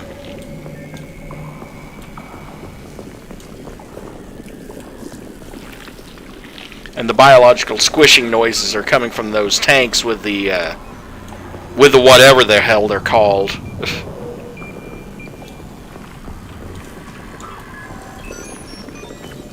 Okay, so I finished off everything in here. Good.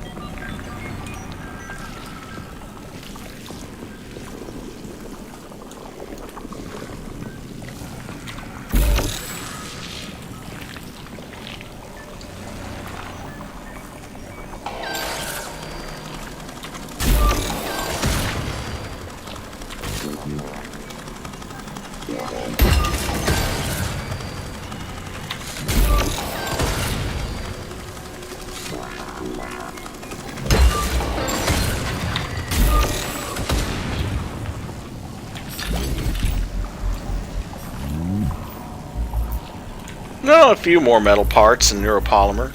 Never hurts.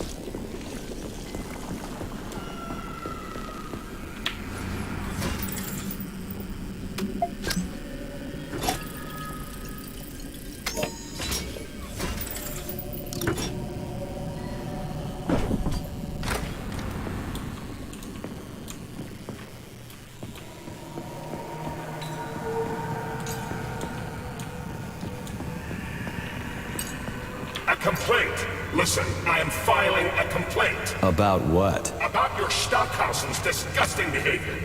I was injured, but could have been saved. I was bleeding out and begged him for help, but that stock of yours, and I know you're calling him that ironically, just passed me by. He asked one of these robot ballerinas to step in my throat so that I'd stop making noise, and I died. Stock really is a piece of shit, isn't he? Precisely. Precisely, my dear fellow. I ask you to bring this matter to light. Please air the issue with your superiors. It's just shameful. I'm not asking for myself. It's too late for me. But it is the matter of the facility's reputation. He is the assistant to the chief administrator, after all. I can deal with that.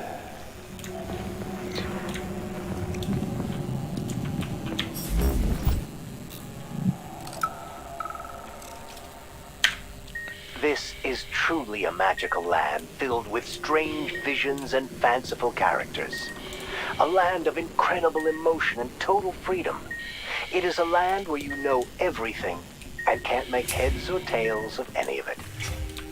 There's no worry, no anxiety.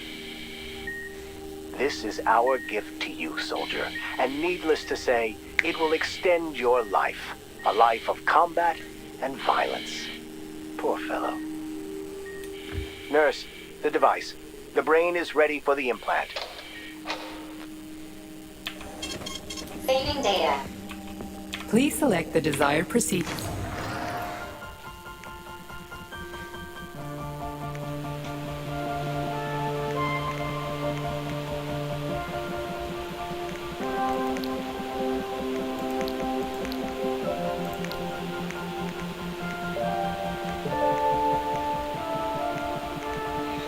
Oh dear.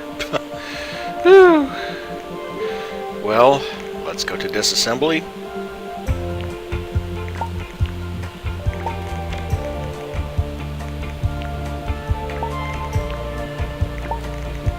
And disassemble some of that stuff.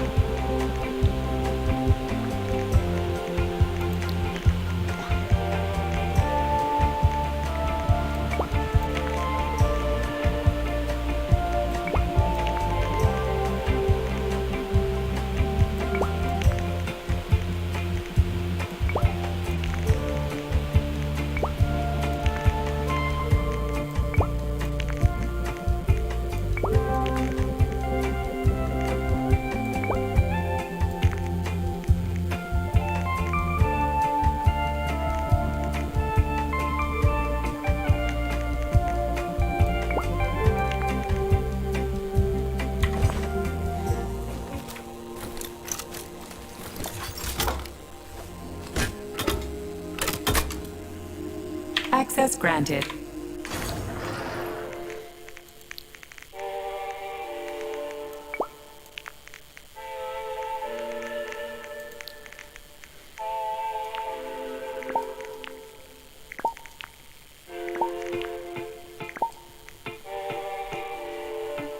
And I still have 120 rounds of this, so let's go ahead and disassemble that.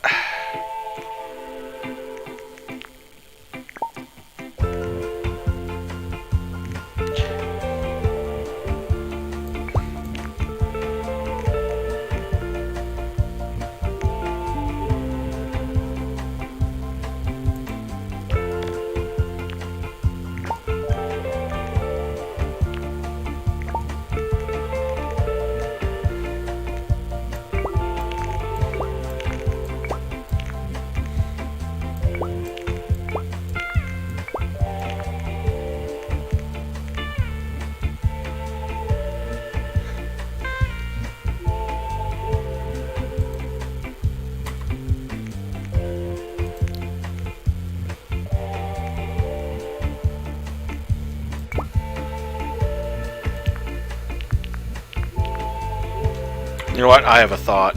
Let's go to the KS-23.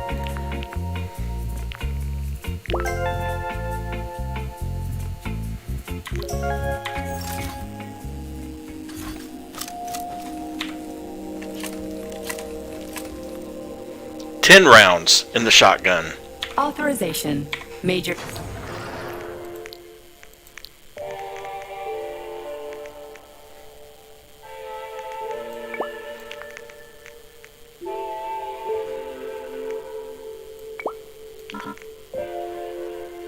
And I'm not sure I need 360 rounds for that assault rifle. So we'll put some of it away. But we're not recycling it, that's for sure.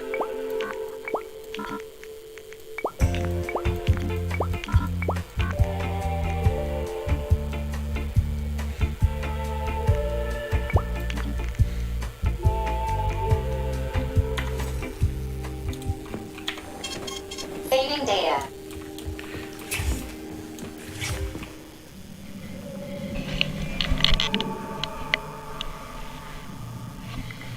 Okay, once again, I think I hear nicks. Plus, I need to take my blood pressure medication. Be right back.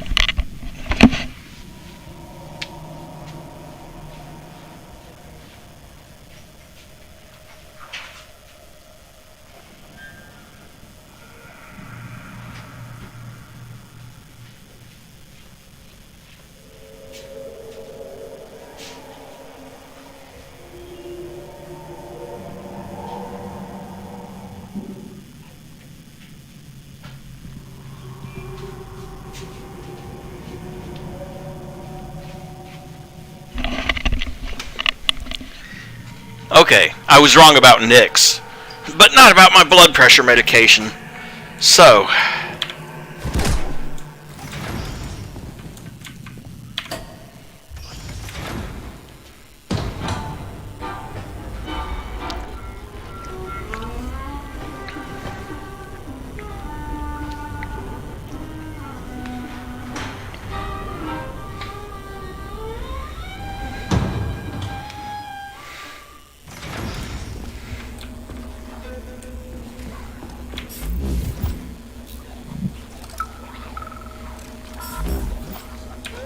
And now you're gone, Professor. What have you done? I was supposed to learn from you, but all I ever got from you... corn. My self-worth all depended on you, and now... oh well. I've still got bullets. I can still fight my way through science. And I stole the box from your office with your favorite music inside. Just so I don't forget, I hid the music box in a safe. The one with the positive password, not the negative one. What will I ever accomplish if I can't even keep a couple of safes straight? The dog! The dog has the positive one. and it looks like we have more of those things. Those plant creatures. Alright, keep your planties on, I'm coming.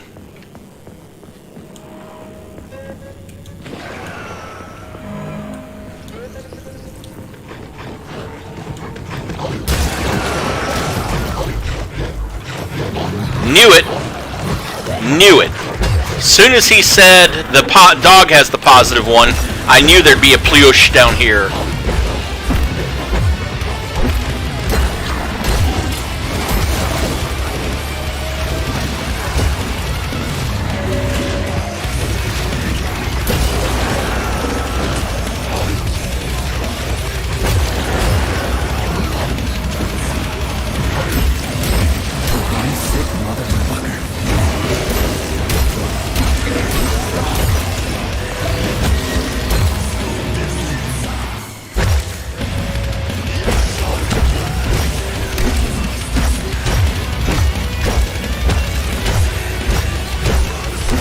Oh hey, thank you for getting stuck. For once, it works in my favor. At least for a little bit.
It's still reporting my rucksack is overloaded.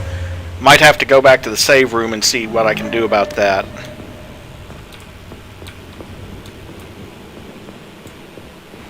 Probably just gonna have to put some more stuff away. Well, I don't think there's a save room up here. The save room is up at the top of that elevator. So, I'll just keep pushing on to the next save room and figure it out then.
Freaking critters.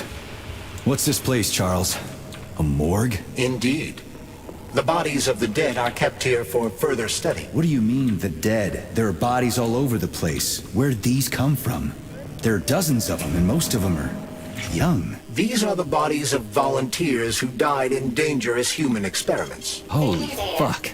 I mean, I get that there are certain experiments that can't be performed on mice or pigs or whatever, so they need living people, but so many. This is completely fucked up. Unfortunately, things don't always go smoothly in science. Sometimes volunteers die. The sub-basement exists so that their deaths will not be in vain. Their bodies are studied to prevent this from happening again. Screw your sometimes. Couldn't they just use the condemned on death row for this? But even that's... Not all experiments can be performed on the dregs of society. Some important and secret projects require psychologically healthy volunteers. And sometimes, these experiments can have tragic outcomes. What could be more tragic? Believe me, Comrade Major, there are things that are far worse than what you see here. Sometimes the deaths of volunteers can lead to a breakthrough that saves millions of lives. This was how the vaccine against the brown plague was developed. Let's keep going. This has to end. Now. Access granted. Well, in that case, time to disassemble a few things.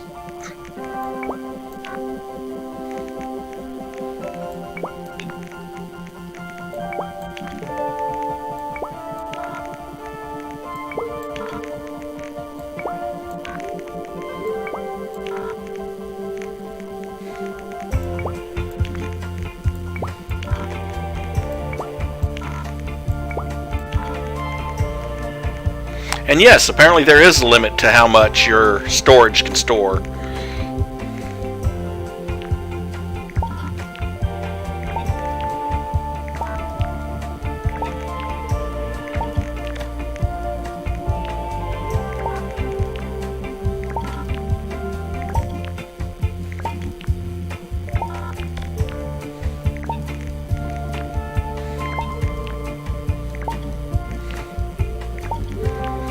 It's still a fairly big limit, but still.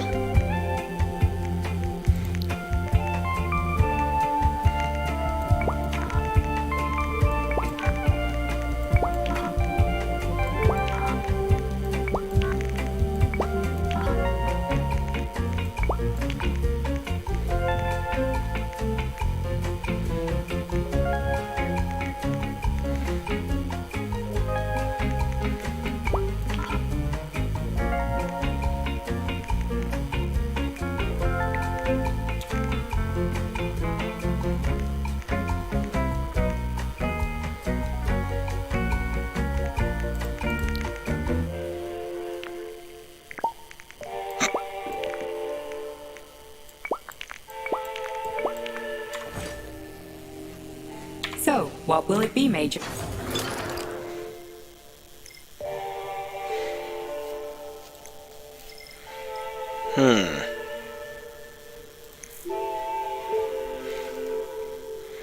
Born marksman, or increase something else, like mass telekinesis, which I haven't really used.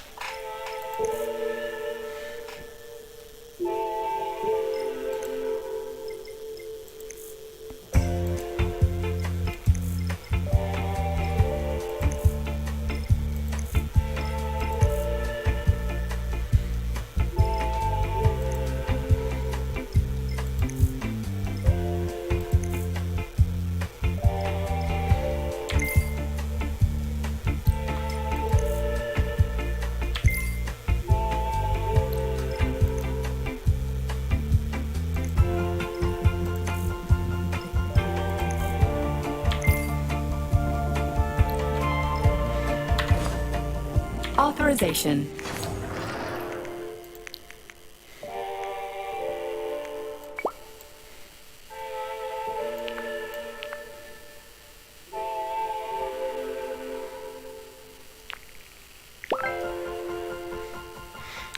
Okay, that is pretty much the shotgun maxed out, except for the cartridge module on it.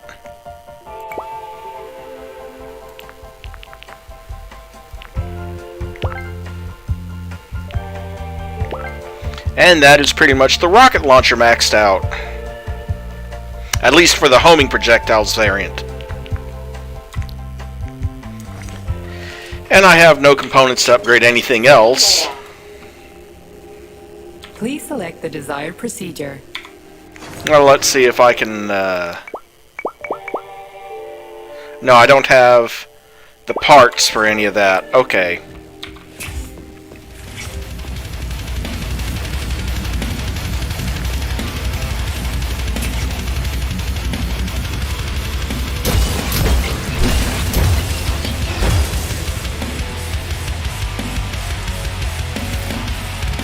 Well, I'm not getting up here that way.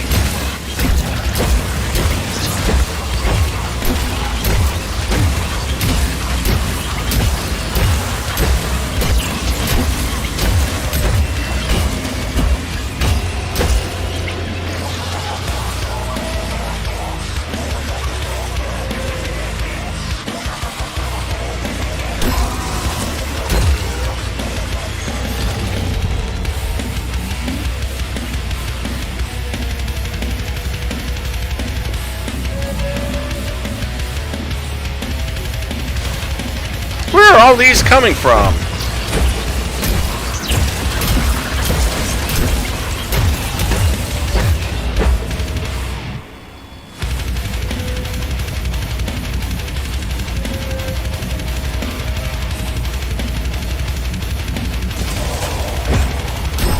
Filthy animal!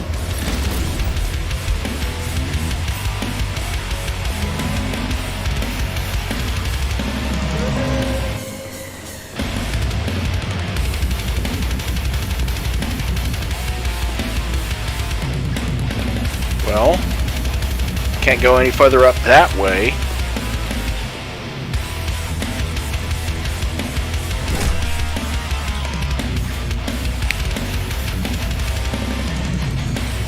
And I don't think that elevator's active.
Alright, that opened a shortcut is all that did. Not like I'm complaining.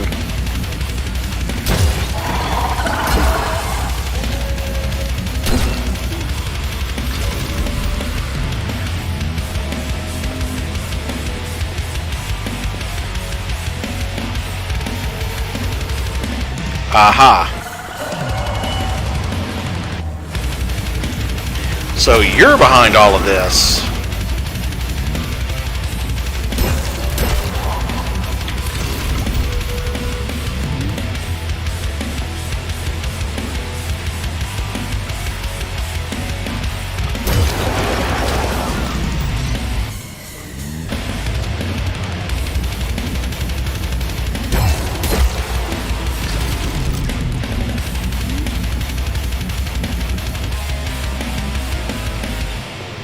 Already killed that one.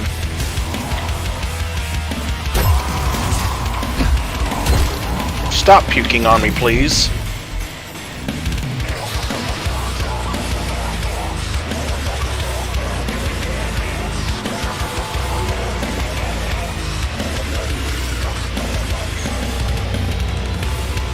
Hey, young man, wait, please. If you want me to help you... No. I want you to help all mankind. That's what I'm trying to do. No. Let's not waste time, okay? There's barely anything left. Look, I did the analysis. I did all the calculations. This neural network echo that allows the dead to talk. It's the key to immortality. But how? This is just residual emotions. Not quite. I just developed a neural network method for polymer self-adaptation in my head. We can prevent the consciousness from fading and use its impulses to direct machine parts. Effectively, this will allow the transfer of a human mind into the machine, rendering it immortal. So, what do I need? Here goes. Turns out it's really simple. Have you got a pen? I didn't expect it to be so easy. When thoughts are the only things you have, they become so clear and flow so very smooth. Don't leave me hanging. Charles, record what she says. Yes. I'm fading. Begin by taking a simple Soviet. Available in every home. Hey, lady, you there? I'm afraid that's it, Major. I've got better things to do.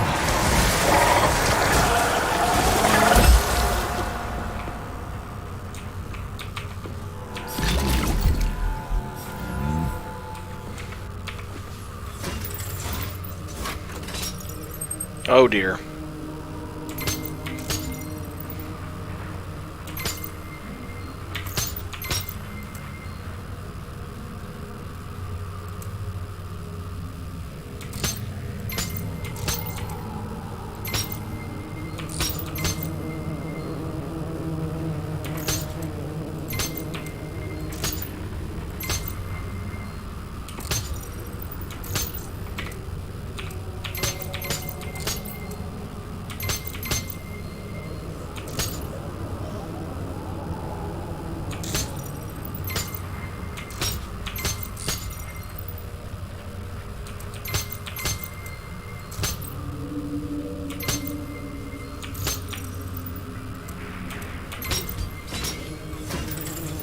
Yeah, you did, actually.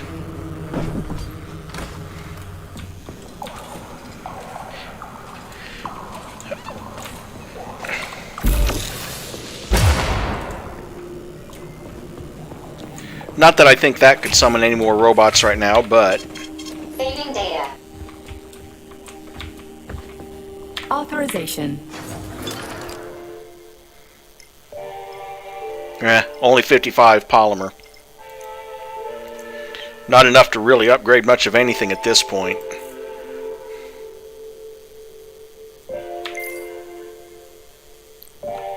But I'll upgrade what I can.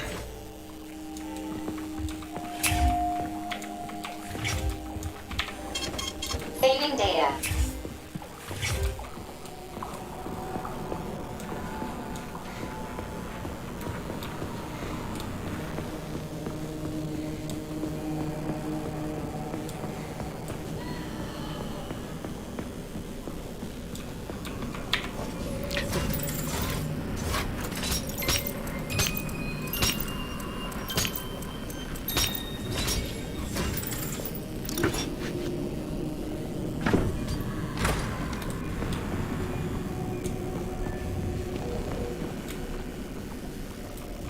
Oh, saw that move and I was a little bit worried.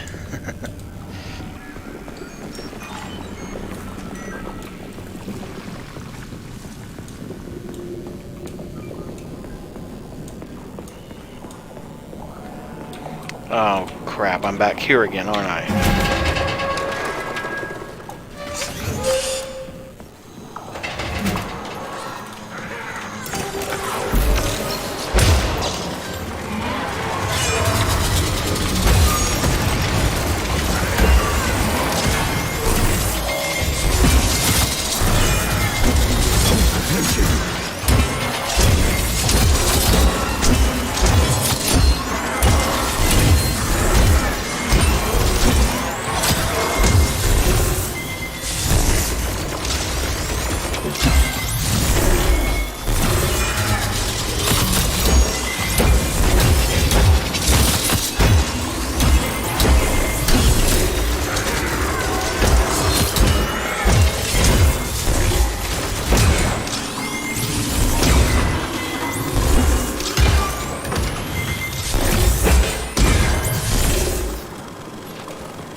Yeah, I did.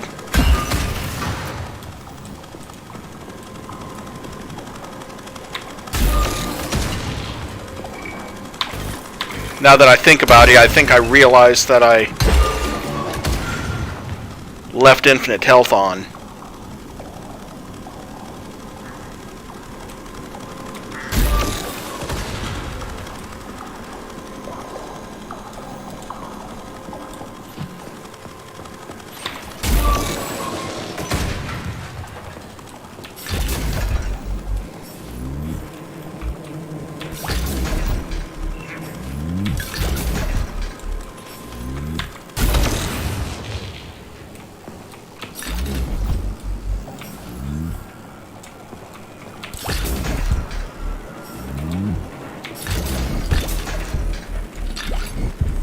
Oh, definitely.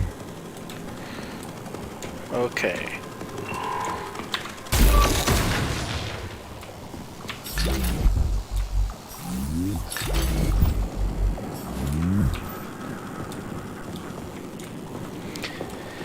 Thank goodness those dispensers have a limited number of replacements for those flying things.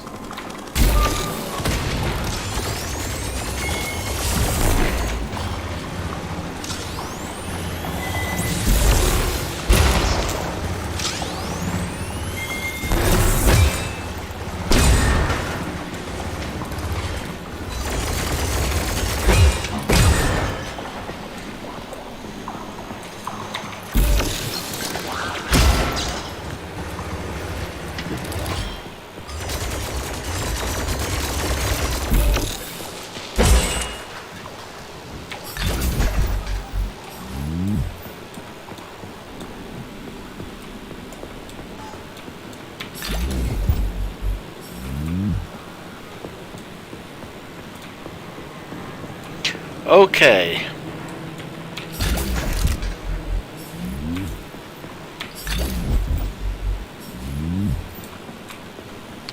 Any remaining parts I need to collect? Won't be any up here, but still.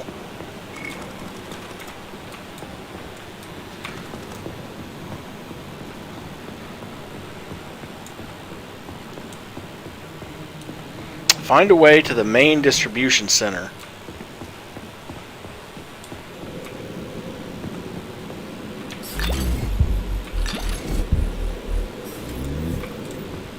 More metal parts and neuropolymer.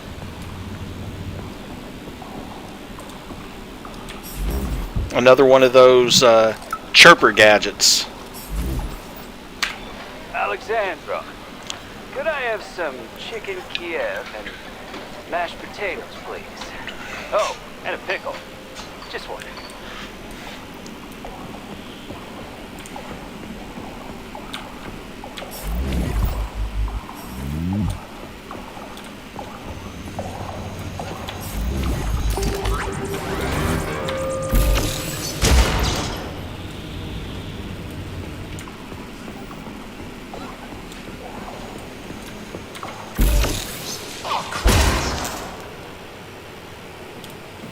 How did it ever come to this?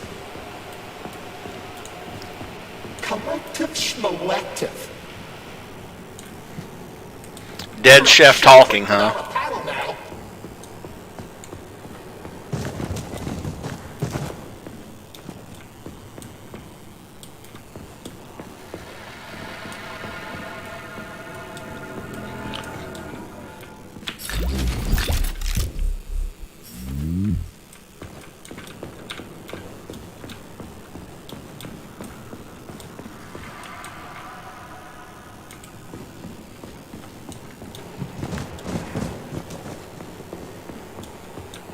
How did it ever come to this? Okay.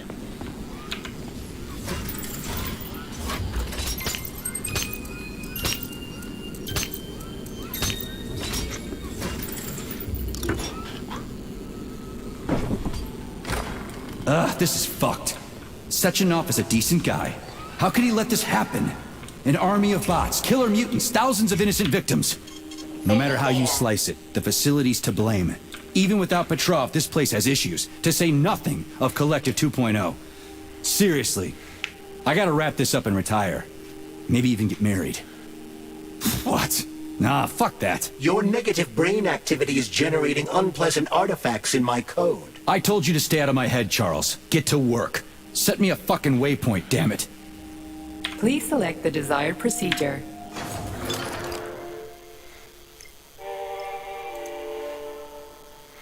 Well, 68.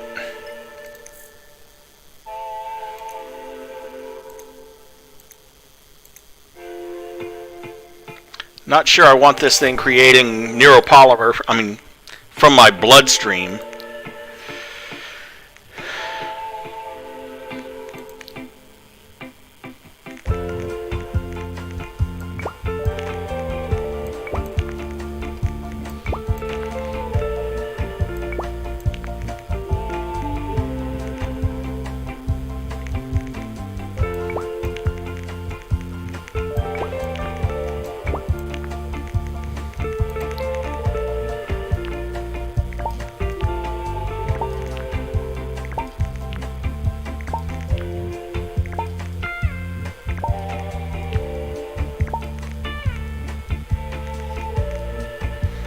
Okay. I've got no shortage of metal parts. That's not the metal parts I'm after. I need the synthetic material. Yeesh.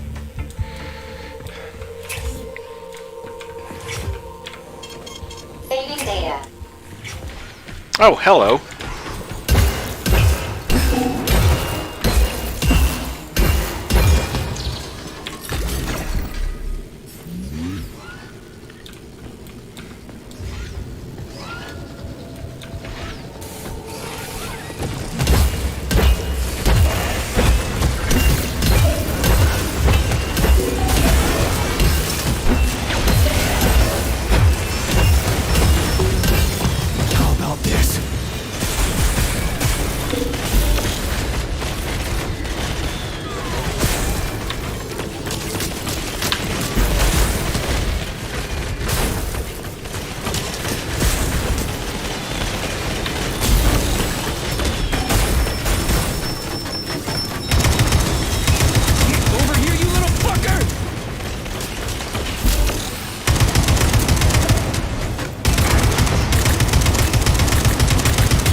I've got bad news for you, comrade. Don't talk nonsense. Can't you see I'm bleeding out? This complex is full of medical supplies. Just get me a first aid kit. I'm a doctor. I'll be able to help myself.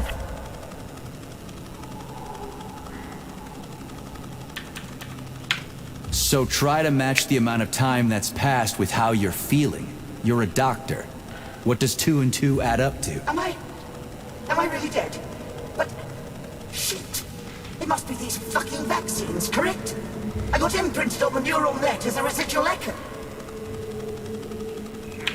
Yeah, like I said. I'm sorry. Forgive me. Would you mind leaving me then? Please?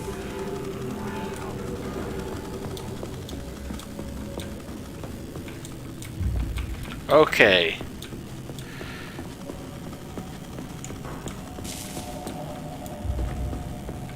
Huh, thought I saw something up here. Guess I was wrong about that. Okay, well.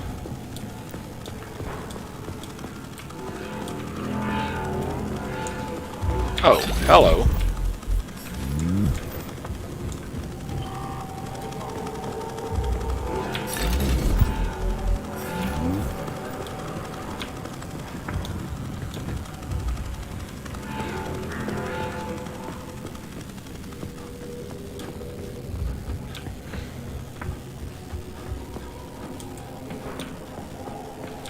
Okay, nothing up here.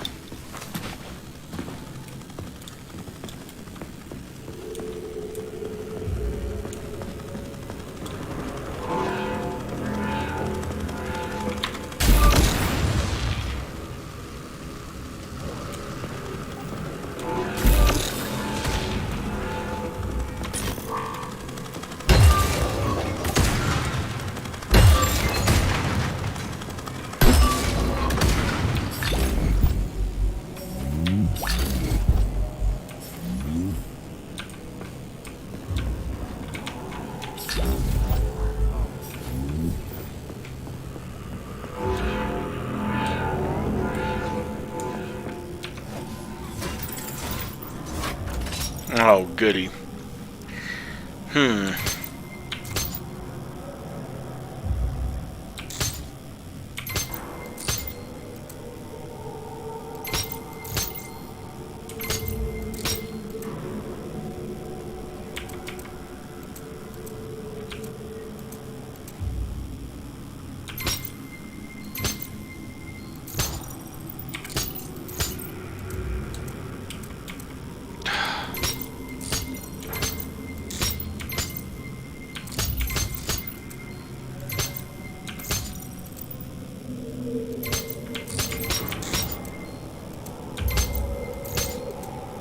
Oh, come on!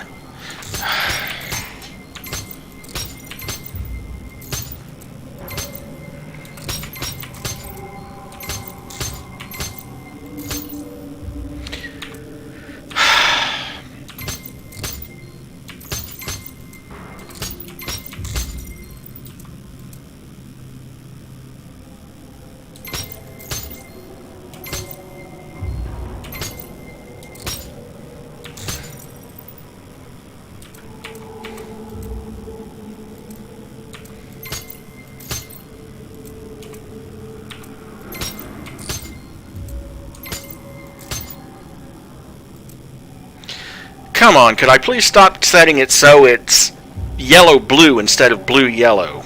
Ugh.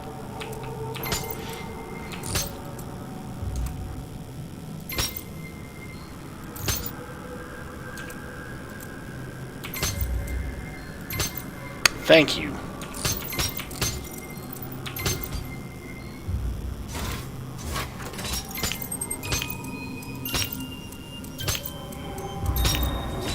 There we go.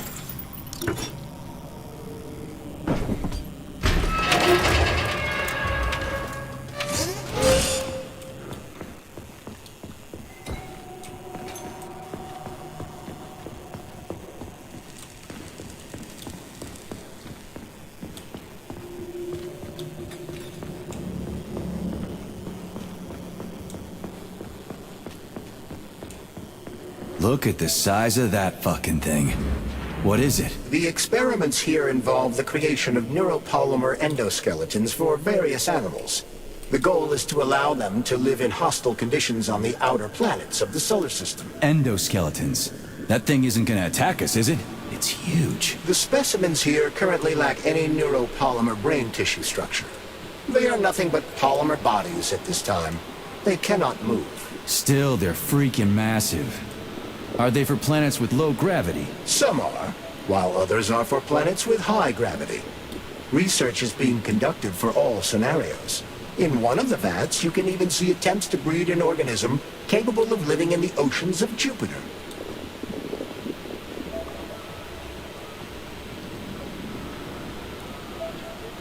Yeah, maybe not quite the way you should be doing things. Just saying.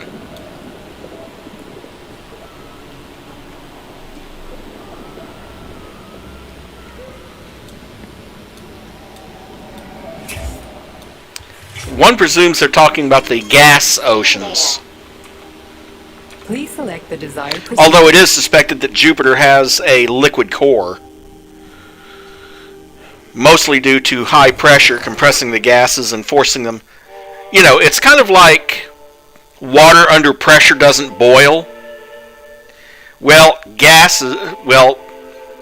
liquids under pressure won't turn into gas. So it's probably something like that. If Jupiter does have a liquid core.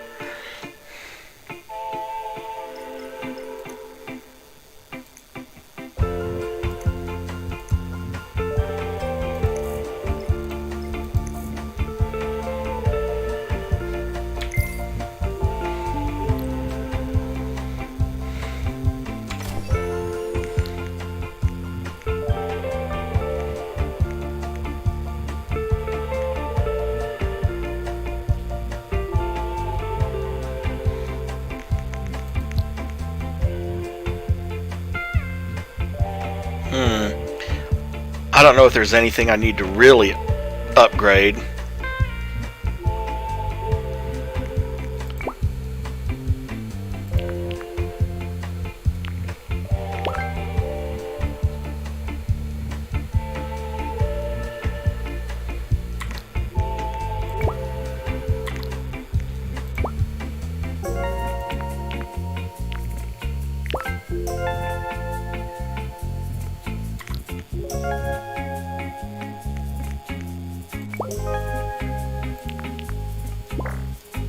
Not quite enough to upgrade that. Okay.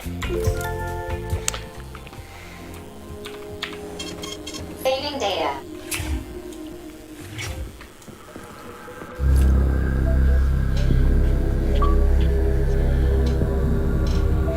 Achievement. Freedom Reflex for exploring Pavlov.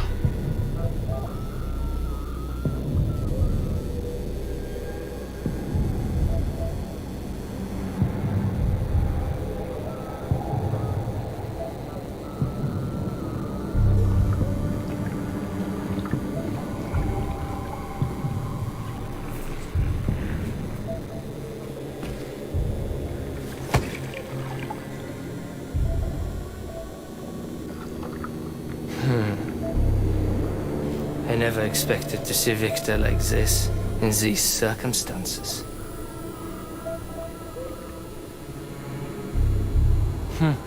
We used to be thick as thieves, you know. But Victor made too many bad calls. Now look at him.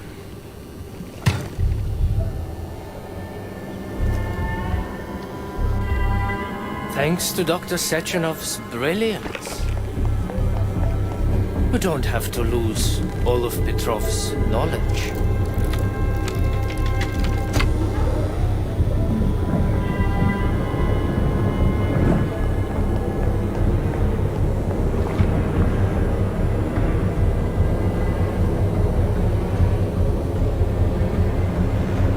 We'll be able to return the robots to their previous state once the simulation He's already is dead, you complete. creep! Keep your hands off him!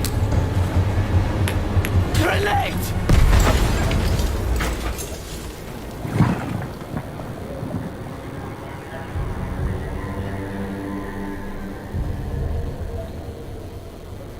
Oh, great. And I'm sure this is something polymeric that I'm going to have to fight. Or that.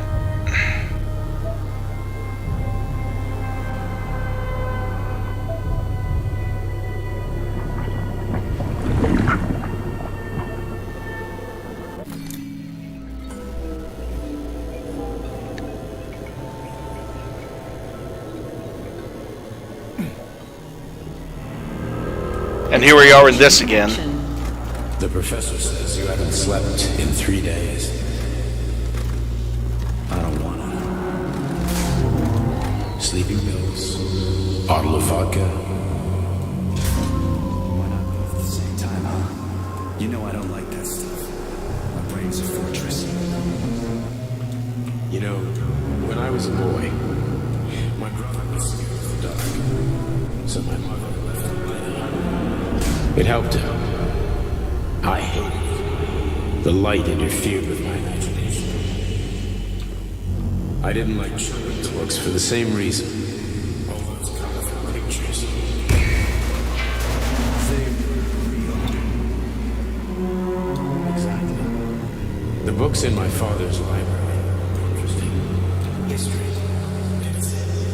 Theoretical physics. Science doesn't try to make the world safer or prettier. It doesn't lie to us. It just gives us the facts. So, I knew what I had to train for. And I made another discovery. A monster in the dark behaves predictably. It can be studied. A monster in the light. There's a mask. It is therefore unpredictable. Which makes it dangerous. Very much so. Moreover, the light makes these monsters. Do you understand, my boy?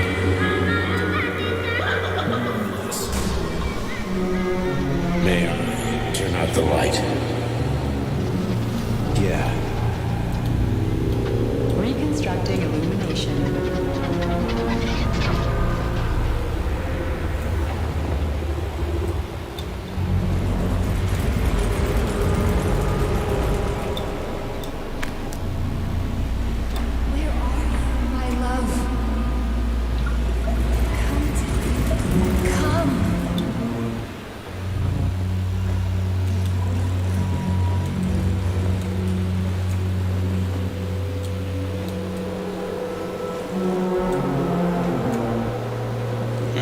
Okay.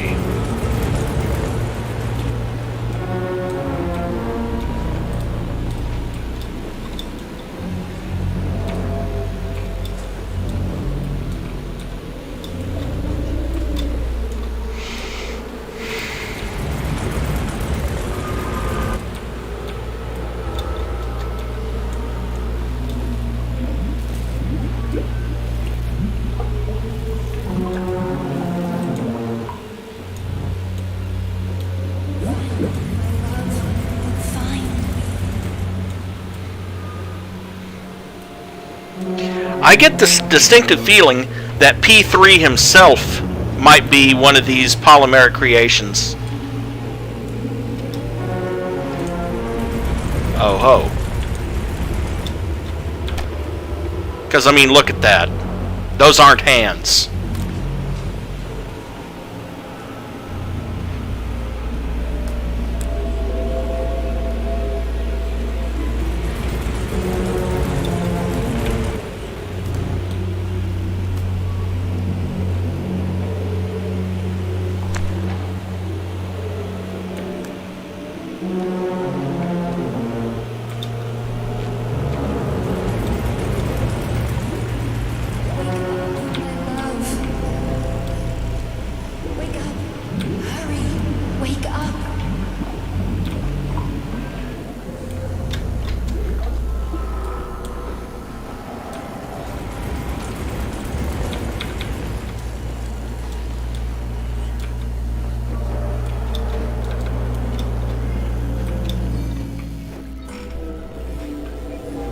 And see, this is the second time he's quote-unquote blacked out.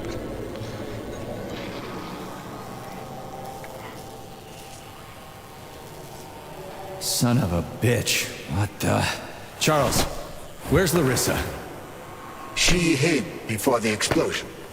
So what happened to Stuck? Stockhausen was knocked into a vat of polymer by the explosion and is now deceased. You hypocrite. I'm a doctor. I'm a doctor. Some doctor you are, you grenade-tossing bitch.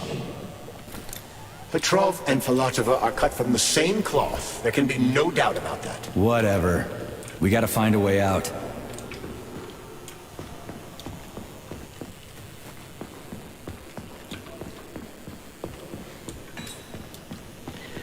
And...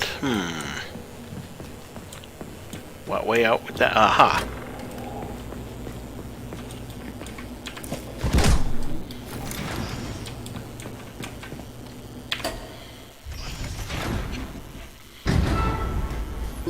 Major, you alive? No, I got killed by a grenade. I'm so sorry that happened. I didn't want any of this, but none of it matters right now. So what does matter, you crispy-ass critter? We have to meet. You need to see this with your own eyes. I'll show you everything. What do you mean by everything? You trust Sechenov too much, but he's keeping you in the dark. You have no idea what's really going on. You need to see it with your own eyes or you're not gonna believe it. You got that right. I have no fucking idea what's going on. You will understand when you see it. I have proof. I'll be waiting in the Academy of Consequences. The entrance is inside the lighthouse. Trust nobody. I don't.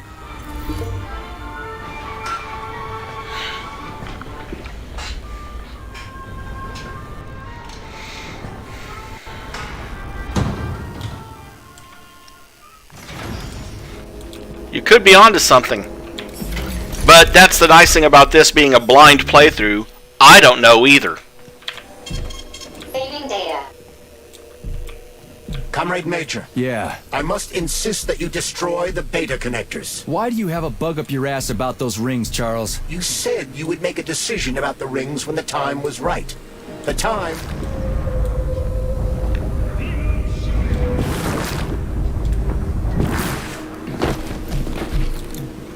You said you would make a decision about the rings when the time was right. The time is now. I don't have time for this. Yes, you do, Comrade Major. Otherwise, it will be too late. Fuck off already, Charles. There are bodies everywhere. A crazy doctor with... Did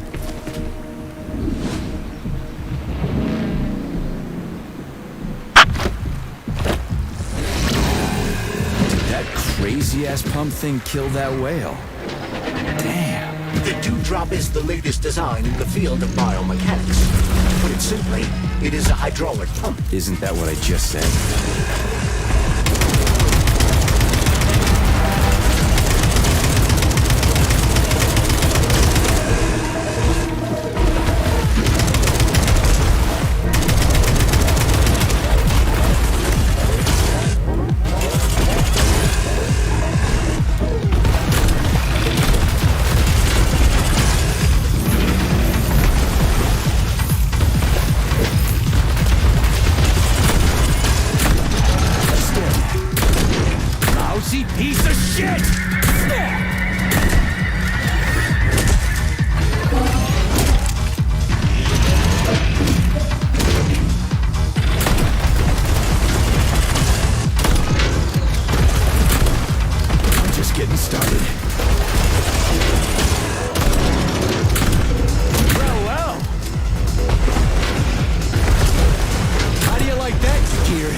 Aha! So that's part of the strategy for beating it.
Achievement due point for killing this.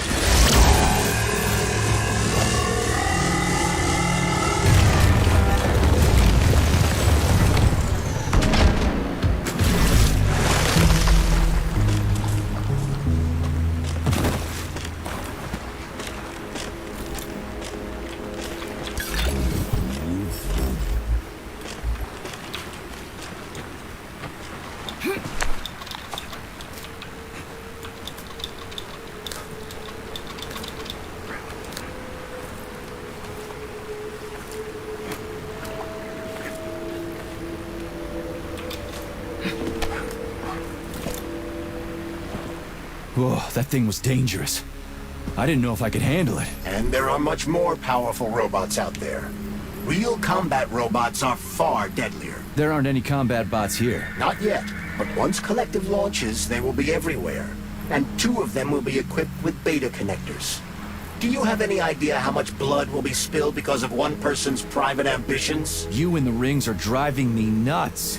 When are you assholes gonna stop trying to pull my strings?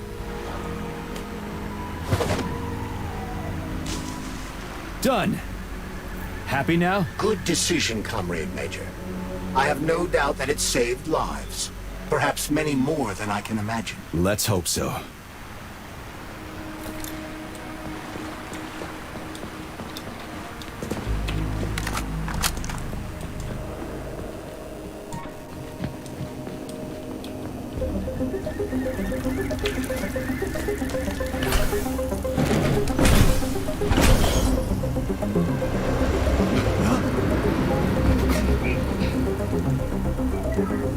Crap, what a surprise.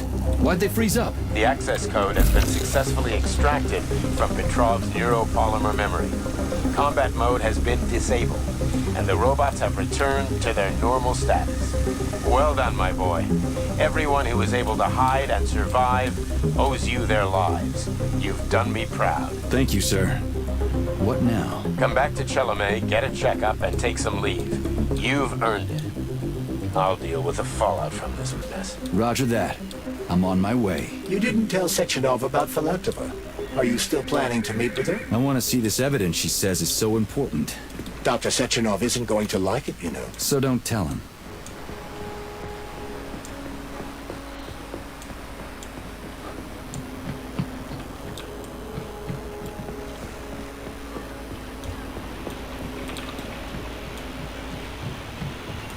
Think we should head upstairs?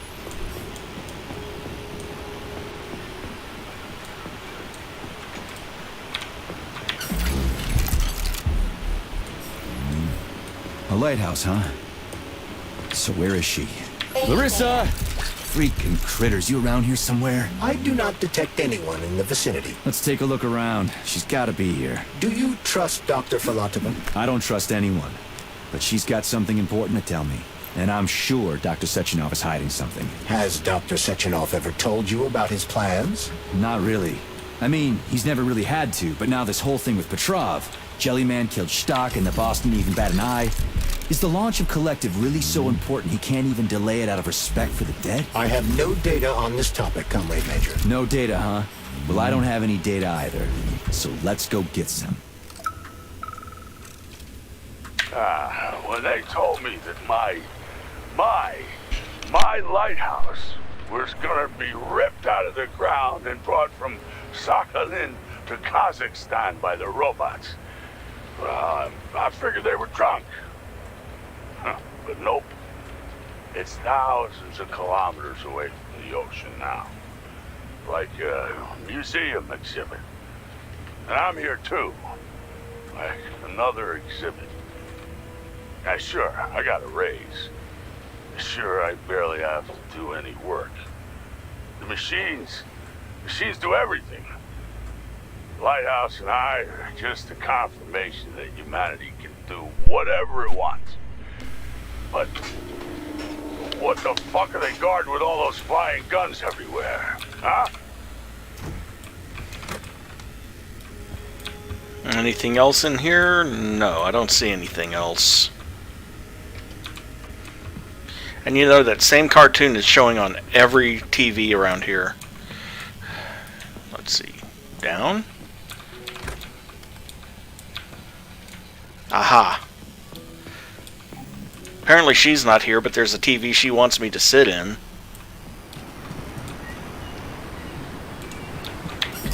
But there's also loot to be had.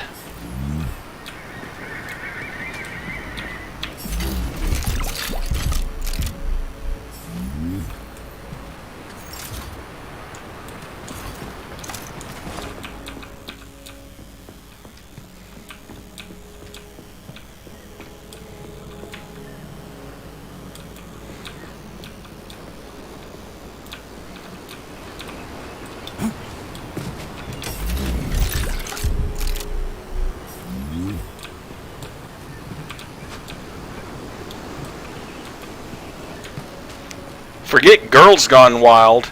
There's Barrel Gone Wild, apparently.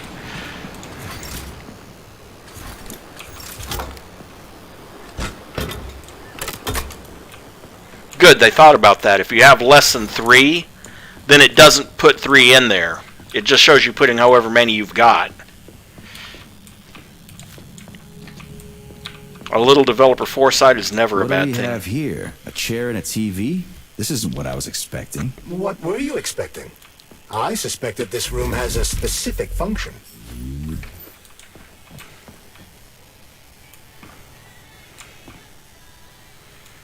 Okay, nothing else here. So...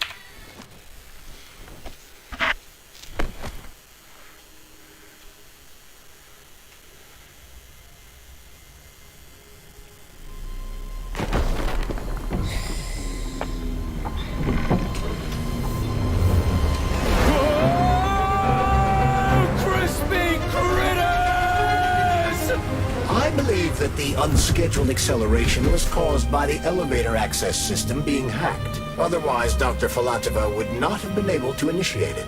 So she hacked the system. Kinda like how all these poor bastards got hacked to bits. So that's Neptune, huh? Looks nice. Actually, it looks amazing. A rapture. I wouldn't mind spending some time there myself. But I can't even imagine what's going on there right now. Comrade Sechenov asked you to return to Chelome. How will you explain this delay? We can deal with that. Let's talk to the doc first. But if she tries to take off again, she's gonna regret it. I'm sick of playing cat and mouse with her.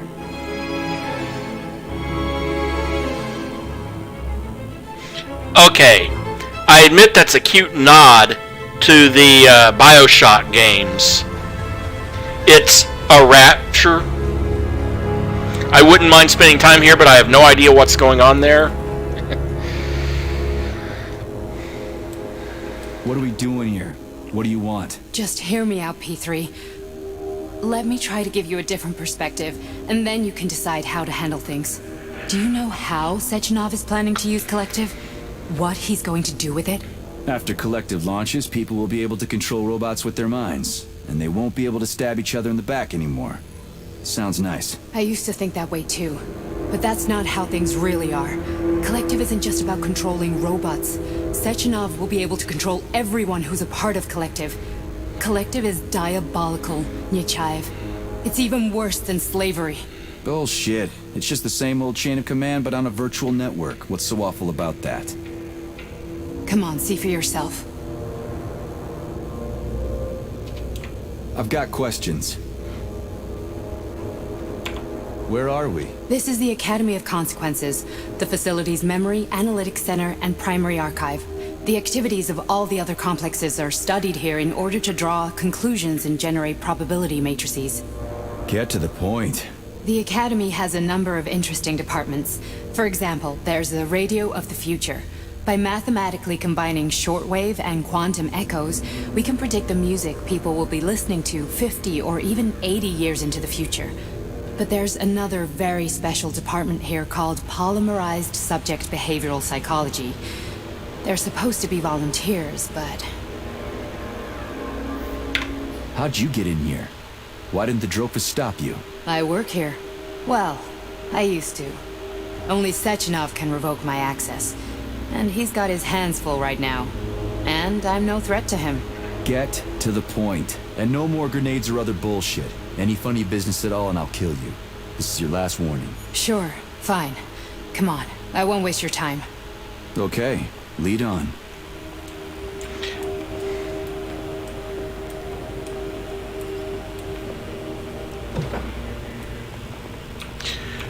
Gonna pause it here for a second just to address the Bioshock thing. You could be right, but Bioshock was more based on Ayn Rand's theories, which, coincidentally, Bioshock was meant to show how that kind of theory would fail horribly. Or at least one way it could fail horribly. And that's called determinism, I think.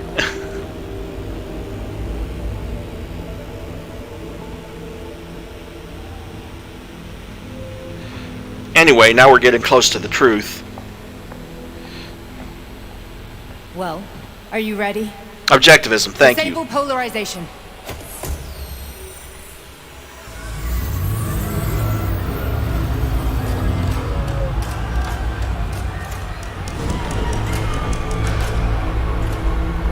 Fuck is this place? A haunted house or something?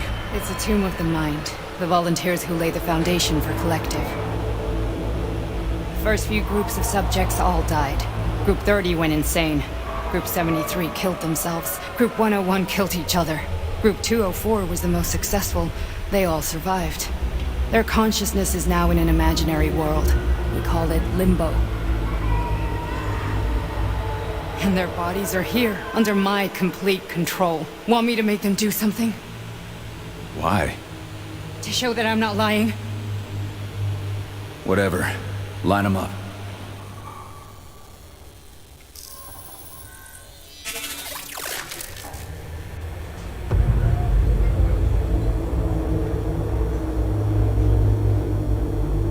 Keep going. The fat guy. Tell him to jump. He could use it. Just him? Why don't I make them all jump? After all, we all live in a communist society. Goddamn you, jump!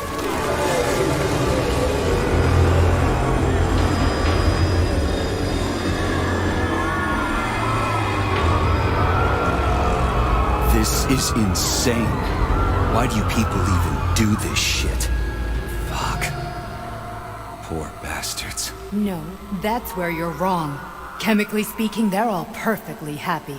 That's what Kollektiv is all about. The entire world will be just like Why would this. Sechenov want to turn everyone into a bunch of idiots? Was he trying to make fun of the world by making people run around naked and act like animals? No. We were able to prevent the degradation of individual consciousness. Memories, behavior, speech patterns are all preserved. But there's one thing they won't be able to avoid. The complete loss of their free will.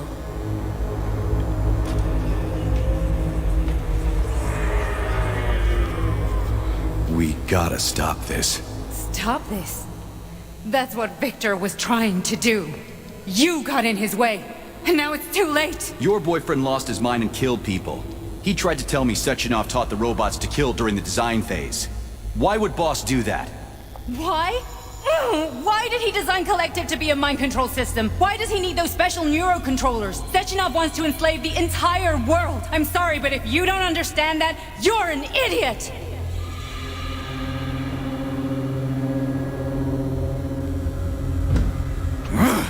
The boss would never do that. He would, and he will. On Monday. All this is really hard to swallow. But I'll help you. Whatever you're planning, I'm in. You're willing to turn on Sechenov? After what you just showed me?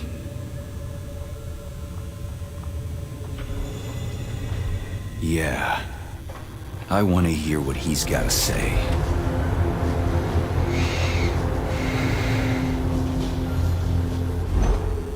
P1, P2, P3. The mind is never free. A man can be repaired. What? What was that? What's what? Nothing. I'm just digesting what I saw.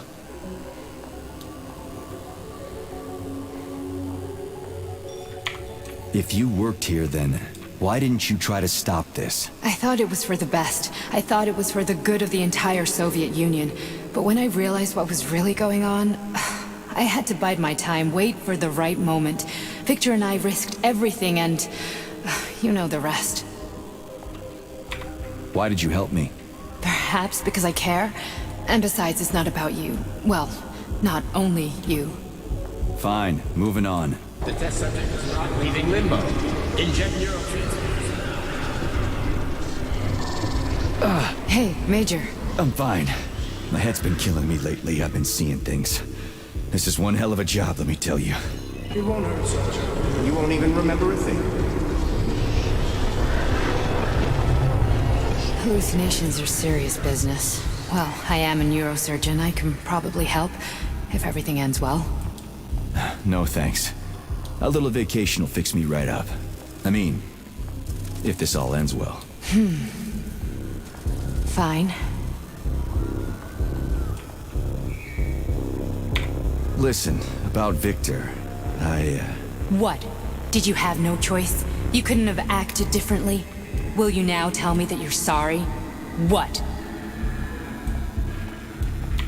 I am sorry. Well, I'm not. I should be, but... Victor... No other outcome was possible. It wasn't even quite him at that point. I don't want to talk about it. I just don't feel comfortable around these people. Huh, well, just you wait. Soon this is gonna happen all over the Soviet Union, and later the whole world. Then you'll see all people stripped of their free will. You know, free will doesn't guarantee that a person won't be a scumbag. What? Are you justifying atrocities? Atrocities? What atrocities? If they're volunteers, coming here was their choice. It's got nothing to do with me. You're a monster! Affirmative. That's enough. I'm too busy to chat right now. Very well. Enjoy the view.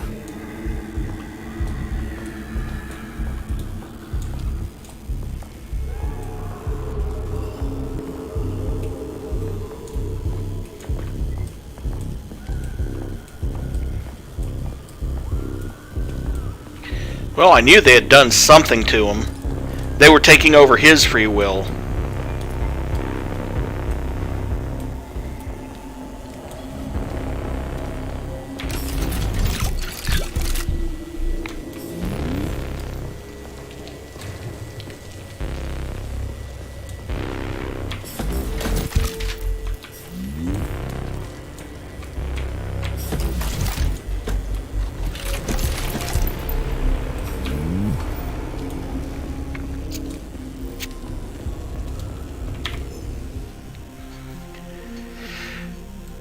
Long-distance microphone recording.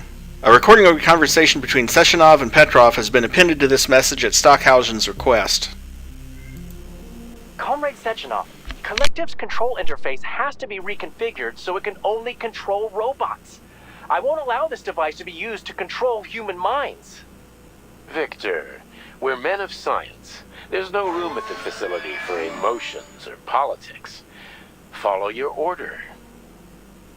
Listen, Comrade Sechenov, I don't have a problem with a certain wise intellect setting the course for all mankind. What I do have a problem with is who you see in the role of Demiurge. So this is about personal relations. Whoever told you you were the worthiest of the worthy, huh? Who put you in charge of history? Do you think you're better than everyone else? I see that all that romantic melodrama at the theater has had a real effect on you. Shall I assume you're refusing a direct order? Yes, I am. Now what? Are you going to kill me? Victor, I don't know what you think of me, but I would never stoop to something so, well, something so primitive.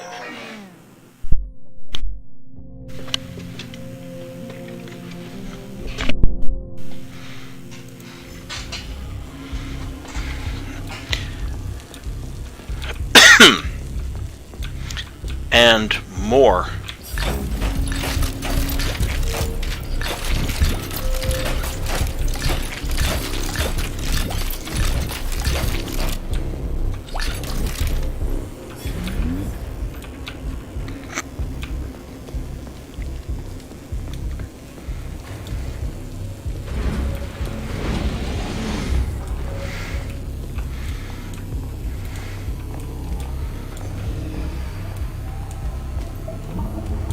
Resist, my darling. Resist. Ah, fuck. I'm so sick of these goddamn hallucinations. Do you see colorful spots before your eyes? Does your perception of the world change? Yeah, exactly. Do you know what this shit is? You were crossing into limbo, but it can't be stopped. How did you interrupt it? I don't know. It's like that lump of polymer is calling out to me. A big, teardrop-shaped one. Right there, straight above us. Do you see it? There's nothing there. What do you mean? I'm looking right at it. Oh crap, now it's gone. It's a hallucinatory reaction, a side effect of the surgery you underwent. The reaction of a damaged brain to the presence of a neuropolymer implant. What are you even talking about? What implant? Did Sechenov not tell you? So you don't know what's happening to you? Charles, do you know what's happening with my head? I am not detecting any internal changes, Major. But your Vossod polymer extension is clearly receiving an unidentified stream of external data. What's that interface? Who are you talking to? It's a chatting artificial librarian, an AI in my polymer glove. It doesn't matter. Charles, what are you talking about? Charles? Wait, Charles, what data? What Vossod polymer extension? The Vossod polymer extension was developed using data from experiments conducted by Dmitry and myself. What? Yourself? And why are you calling Dr. Sechenov Dmitry? Who are you? Comrade Major, this will be difficult to explain. I am... Charles! Why the fuck are you all staticky? What the hell is going on? Keep it together, Major. If what I'm thinking is true, I should be able to access the archive right now. There will be records about you.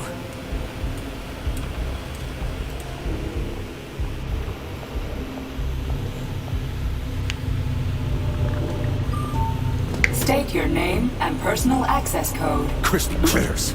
Invalid name. Fine, I'll hack in. Not so fast. Name Chariton Zaharov. Code Fluffy. Code accepted. Access granted.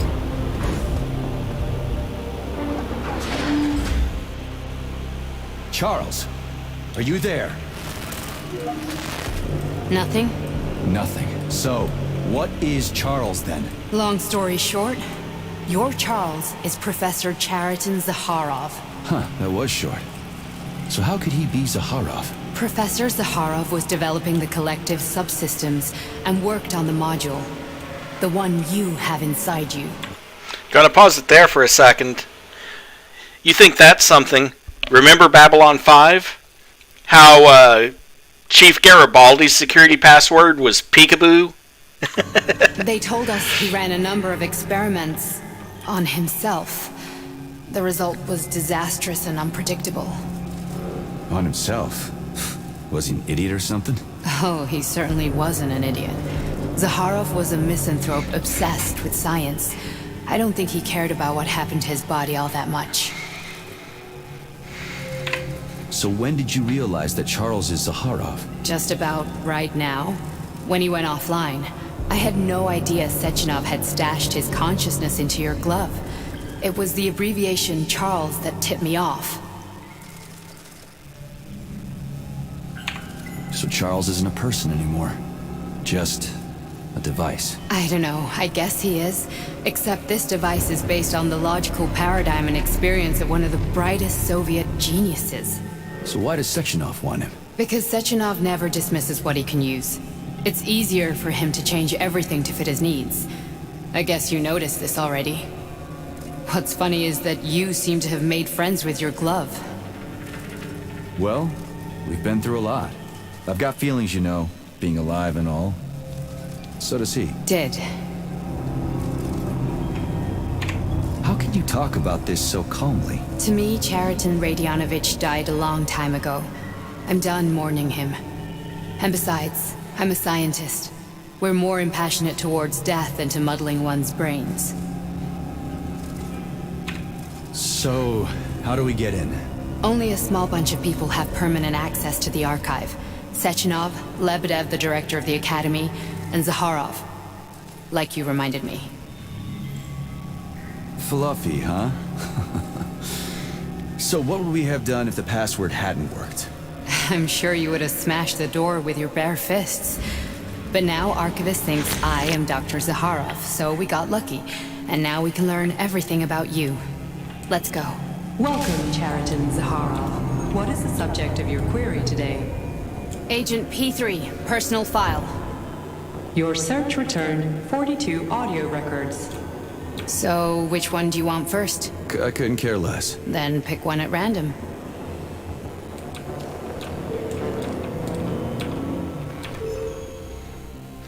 Auspicious timeline, Academy Archive Prediction Department. In light of current auspicious tendencies, we expect the following fundamental breakthroughs in the near future. 1959, widespread use of low-temperature nuclear reactions into the oil and gas era. Probability 87%. 61, full-fledged human cloning. Probability 100%. Archived Conversation 51 from Vavilov. Ray the Nailovs. Hemlock is demonstrating a great deal of activity within Anna's body, but it is not ready to reproduce yet. As for her husband, I want you to fully exploit his potential. We cannot lose staff members. Perform the necessary operations and put him in a hospital room under surveillance.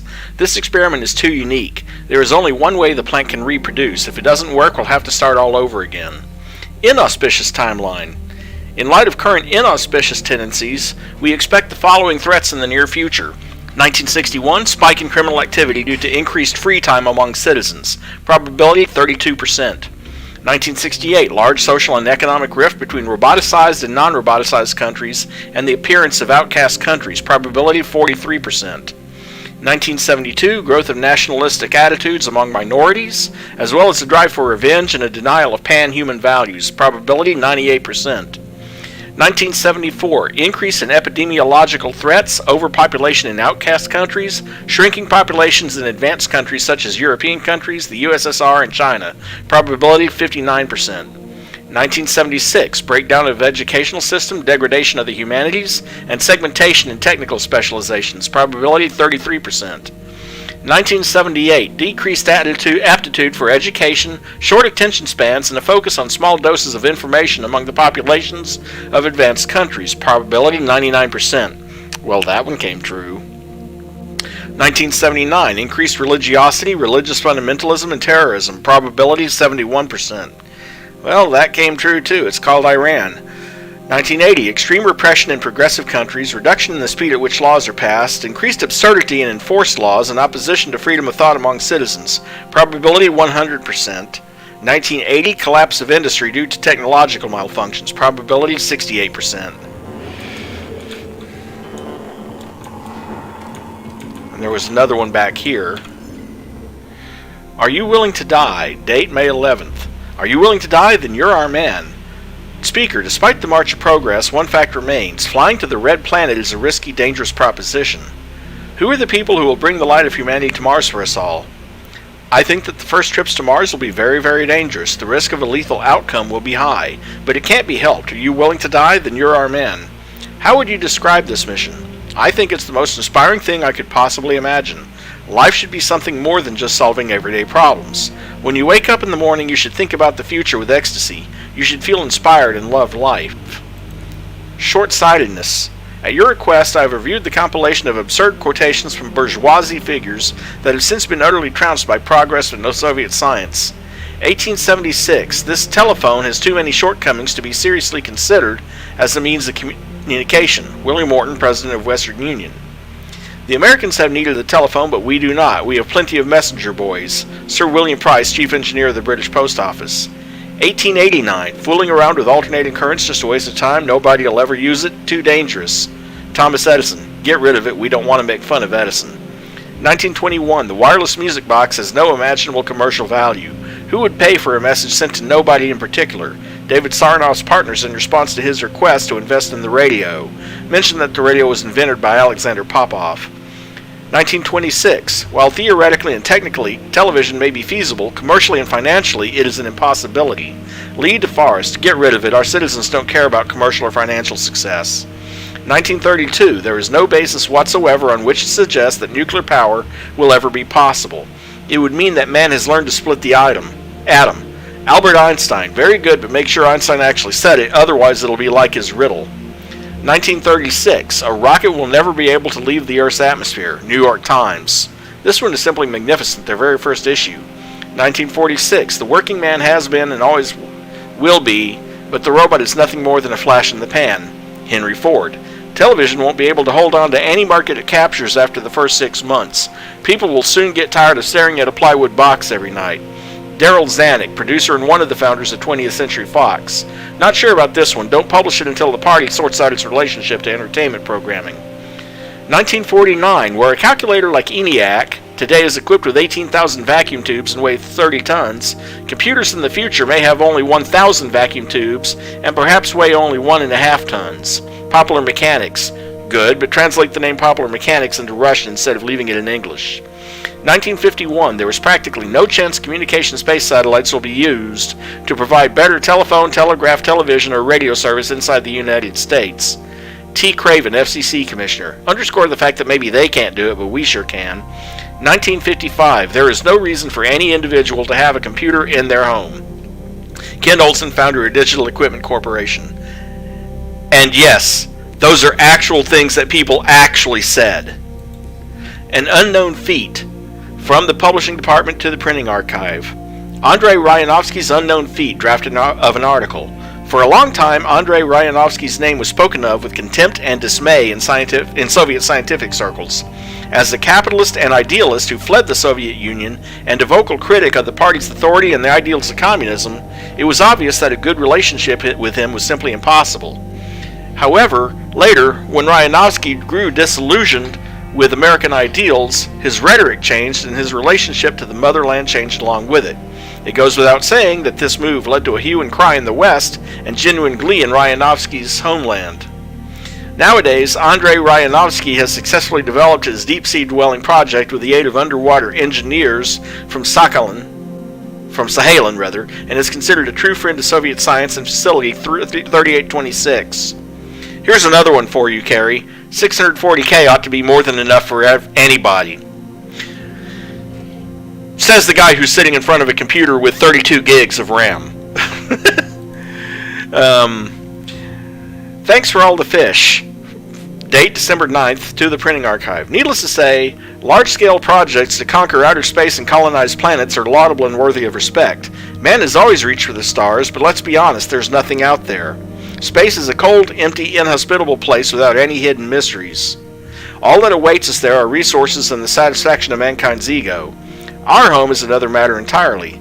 I'm referring to the Earth, or more precisely, the ocean. We know less about the depths of the ocean than we do about the dark side of the moon. Well, that's true, actually. According to available data, only 2 to 5% of the world's oceans have been explored. Evolution can't help us in space, but underwater it can reveal our true potential.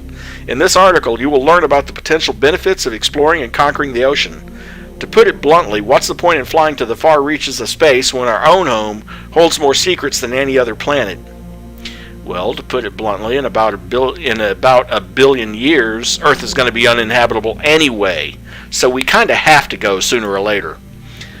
Archived conversation number 38, from Sechenov to Michael Stockhausen. Michael, I've been receiving very unambiguous reports about what's been going on at the theater. If even a portion of what my informants have been telling me is true, I'd like to conduct a certain experiment. Give them free rein and curtail any security measures. I want to know if even Soviet citizens and facility employees can be capable of moral failings. After 2 months, find an excuse for us to visit the place. Tell them Vavilov has achieved amazing results and we want to celebrate it. Invite VIPs. I want to see this with my own eyes. Evolution? No revolution. The time has come to acknowledge that we are careening into the future at an amazing speed. Our scientific machine is running at full capacity, and the most talented Soviet citizens are working day and night to advance the cause of progress. But what of evolution? It remains in the distant past. The 1917 revolution demonstrated it was possible to tear down the old and erect a new in its place. The same goes for the decrepit monarchistic phenomenon of evolution. Now man is not just the pinnacle of creation, but a creator himself, and he has the ability and the right to alter himself in accordance with his desires. Gills for divers, wings for first responders, flame retardant skin for firemen. This is just a small example of what awaits us in the near future. We are no longer grist for the mill of natural selection. We are natural selection. From Comrade Sechenov's lecture to the Soviet Academy of Sciences. Let's see. Ooh, loot!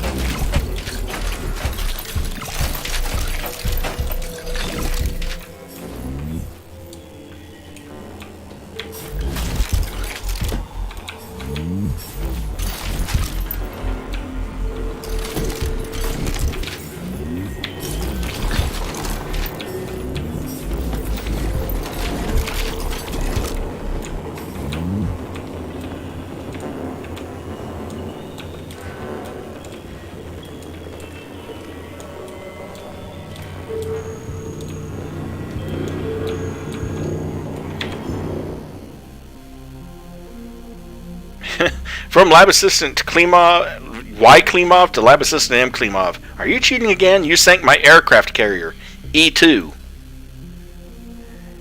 From Y. Klimov to M. Klimov. You sank my submarine, D8. What are you, simple? If you got a hit at A10, there can't be anything at B10. Did you forget you can't put the ships right next to each other? Or is this going to be like last time? From Senior Lab Assistant Diboltovskaya to Lab Assistant Klimov. Are you nuts? Do you really think I can't see what you're doing from up here? Why are you using your workspace to play Battleship? They told me not to let the Klimov brothers work together, but I didn't listen. If I see this again, I'll keep one of you here and have the other one transferred to Vavilov to plant potatoes. Get back to work. Conversation 9. From Zakharov to Zakharov. Vice is a physiological condition. In the magnum opus of the opium of the masses, the Bible, this is demonstrated clearly, if indirectly. Man learned of vice not after eating of a mystical fruit, but after coming to know himself. The body dictates vice to us. We want to procreate, so we become rapists and perverts. We want to eat, so we steal money and food. We want pleasure, so we surround ourselves with senseless luxury. Man is not given to vice on his own. What pushes him toward it is his limited primitive shell, which requires food, sex, drugs, and care. Only the brilliance of pure intellect can illuminate mankind's path forward, because man is not a body, he is a way of thinking. Radio of the Future. Excerpt from a paper by Lebedev. In response to those who are curious about the radio of the future, yes, we really can listen to radio broadcasts from the future. Literally. How does it work? If you read any of my previous papers, you'll find out. But you aren't really interested in the technical details, are you? You're interested in what it can do for you. You want to know if you can buy a lottery ticket knowing it'll win, or avoid a nuclear holocaust, am I right? It's not that simple. What we are hearing is a probable future, what could happen in 10, 30, or 50 years, based on what's happening right now. But we have never, I repeat never, heard the same broadcast twice. A week ago, the Soviet Union crumbled in 1989 and ceased to exist as a country. This morning, we heard a presentation by the General Secretary of the Communist Party from 1999. One day, we intercepted an emergency message about the launch of nuclear missiles in 1976. I was horrified. The future does not exist yet. Please remember that. All we can hear is an echo of an infinite quantumized multivariance and extract the most frequently repeated tendencies from it. What we will actually see tomorrow is entirely in our hands. To file with the archive, Comrade Klimov, do you seriously want to get data on an alternative timeline in which the Third Reich never invented the V-2 rocket? You want to know how the world would be different? Okay, I'll tell you. It wouldn't. Do you know why?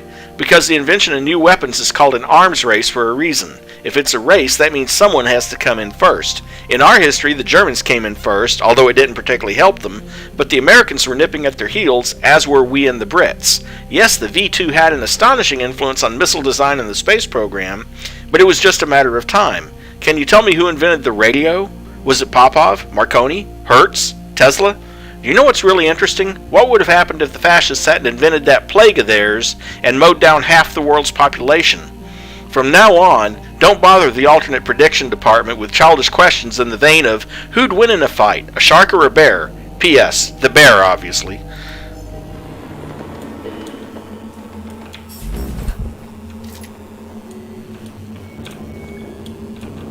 Try this one. Commencing playback. The events in Bulgaria left the agents badly injured. Technically speaking, they were clinically dead. Agent Blesna could not be saved. Since Agent Plutonium's condition was less severe, it was possible to return him to combat readiness. However, his nearly destroyed limbs had to be amputated and replaced with the latest prostheses. Yeah, I already know half my body's prosthetic. What else is new? These are just general observations. Find another recording.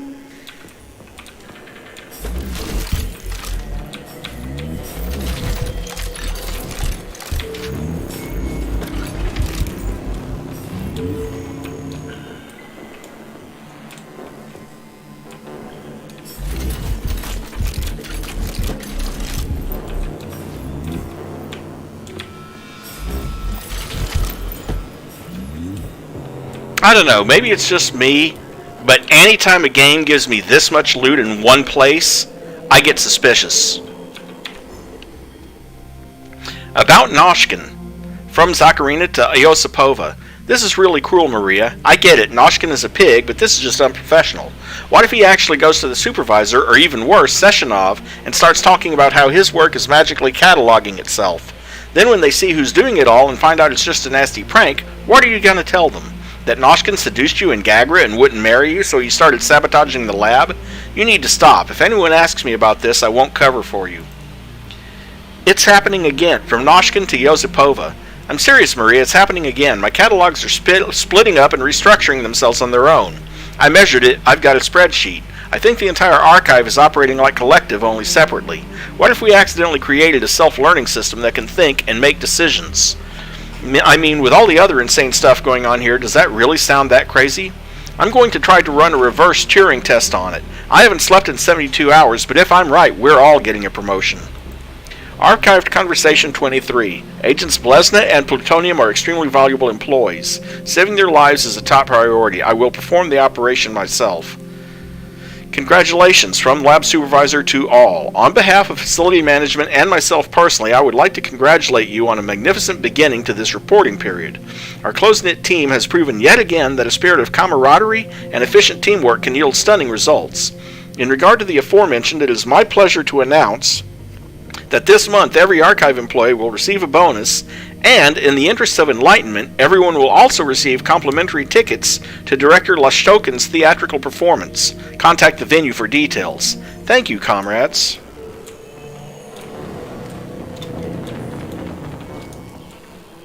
And there's one more computer right here.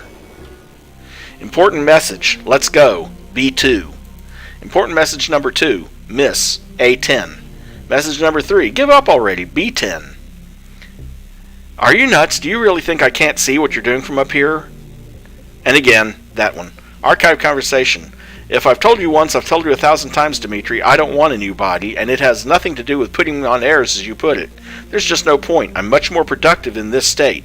It's simply more practical and useful for myself and for you. You already have your Ekaterina dolls following you around. Leave me be. And that's from Zakharov, who you're wearing on your hand. From Archive to Lab Assistant Klimov. Add some conclusions at the end. It's really dry. Just a little while ago, what-if conversations were, at best, the purview of statisticians and analysts depending on the topic in question.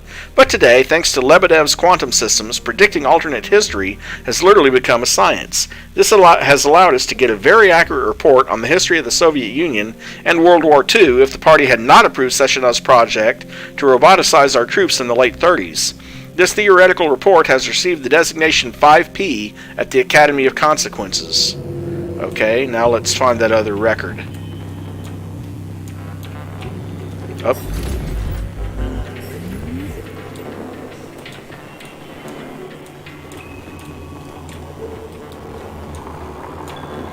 Well, last time it was a reel on top of one of these computers.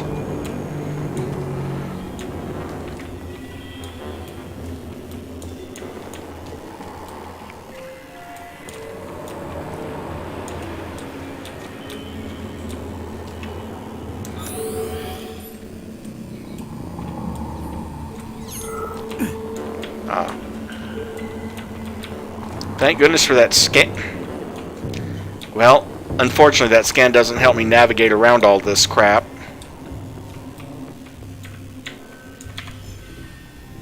Fix this ASAP. I've gone over the materials for the Science and Life article, but in nature there is no competition within the same species, only among different species. A wolf eats a rabbit, but a rabbit doesn't eat another rabbit. It eats grass, nor does wheat get in the way of other wheat. But wheatgrass, saltbush, and sow thistle, good night, Die Ruger, are all different species, so if they show up somewhere where wheat is growing, they will take its food and compete with it. Who wrote this nonsense? Are you trying to embarrass the entire Soviet Union with this crap? Actually, we have hit, or we're about 5 minutes away from the 4-hour mark, so I'm going to try to finish this off.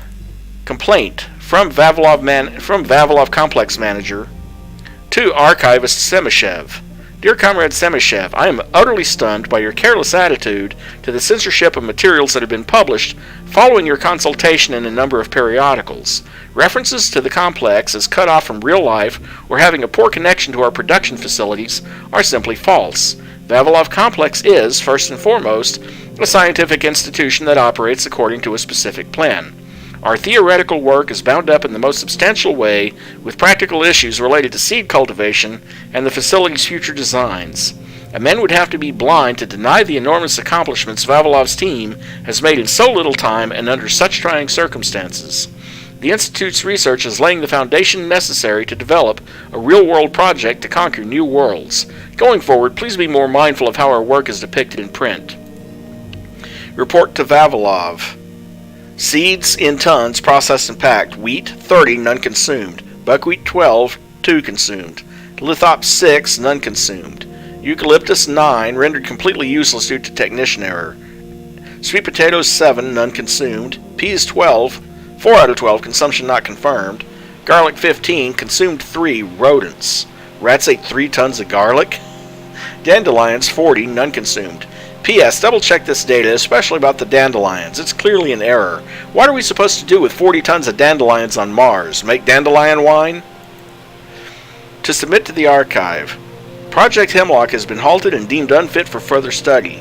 You are hereby informed that all materials pertaining to Hemlock are to be cataloged as top secret under designation A2, organized and filed in the appropriate sections. Any further references to it and other documents are to be redacted via the standard system. Be especially mindful of information about any employees who were allegedly injured during the project. Delete the names of all casualties. Excerpt from Life magazine. Despite its secrecy, Argentum has already become the stuff of legend in a number of European and American publications. Journalists are surprised by its extremely small staff, its incredible training and equipment, and its name, which is very atypical of the Soviet Union.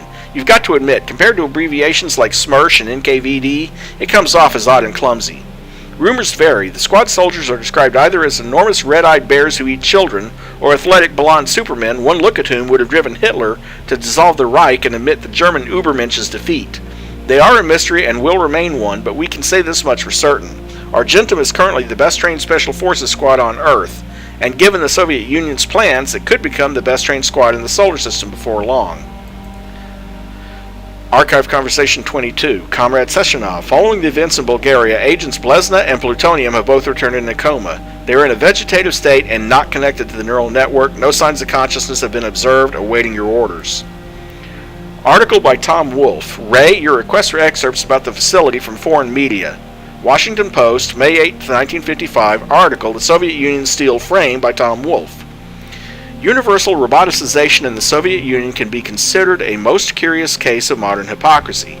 Ignoring any populist questions about whether or not robots that pass the Turing test have personal identities, I am merely pointing out how absurd and at the same time sinister the widespread use of this workforce is. Judge for yourselves. A nation whose guiding light is an ideology that embraces equality and strives to end the exploitation of workers and peasants by capital has now subordinated an entire army of soulless machines that can satisfy its every whim. I don't know anything about Kollektiv 2.0, but I'd say the Soviet Union is capitalism 2.0 writ large. The only question is when these robots will demand equal rights for themselves and how bloody the revolution will be. The acceleration of evolution. Despite all their talent and the indisputable success achieved by Vavilov's research assistants, there is a concern regarding an issue that, while predictable, can only be confirmed in practice. This problem is more profound than preparing seeds for inhospitable conditions on other planets. Unlike scientists, evolutionary mechanisms do not make predictions or evaluate risk. They simply function, culling the weak and rewarding the strong. Not necessarily. Just rewarding the most successful, which is not the same thing. Dozens or even hundreds of factors will affect the growth and development of our cultures. So it makes sense to suggest that, while working with the genetics of plants, we should begin by breeding them for faster growth and renewal, rather than trying to foresee every minor detail about them. We just need to give evolution a shot in the arm, and it'll do the rest for us, which is how it's always been, by the way.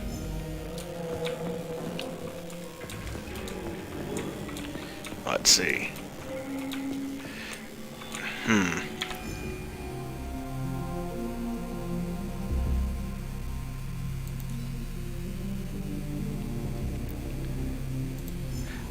I'll let people pause to read that if they want to, or play the game themselves.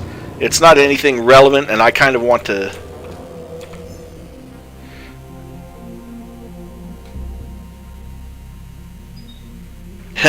Your frivolous dalliance with depicting emotions via text? They're not talking about emoticons, are they?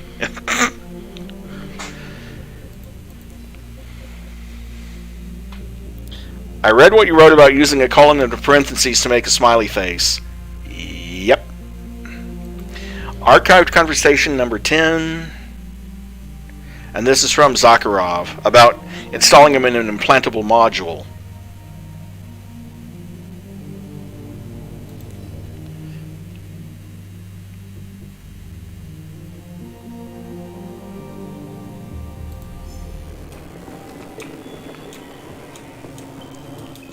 Aha, there it is.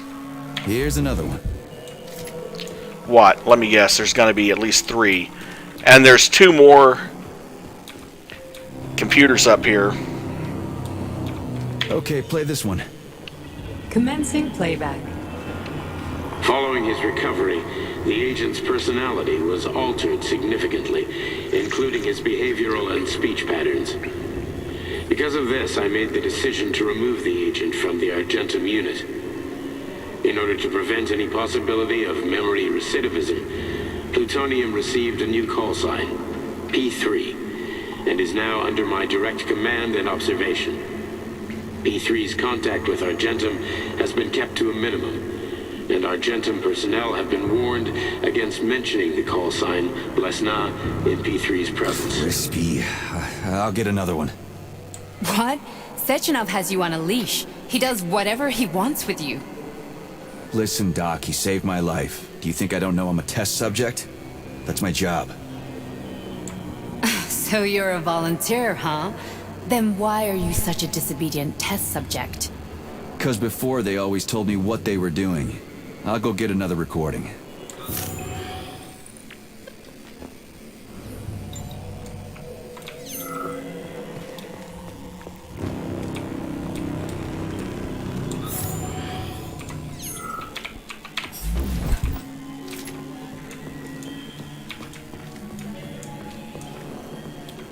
Let's give this one a spin.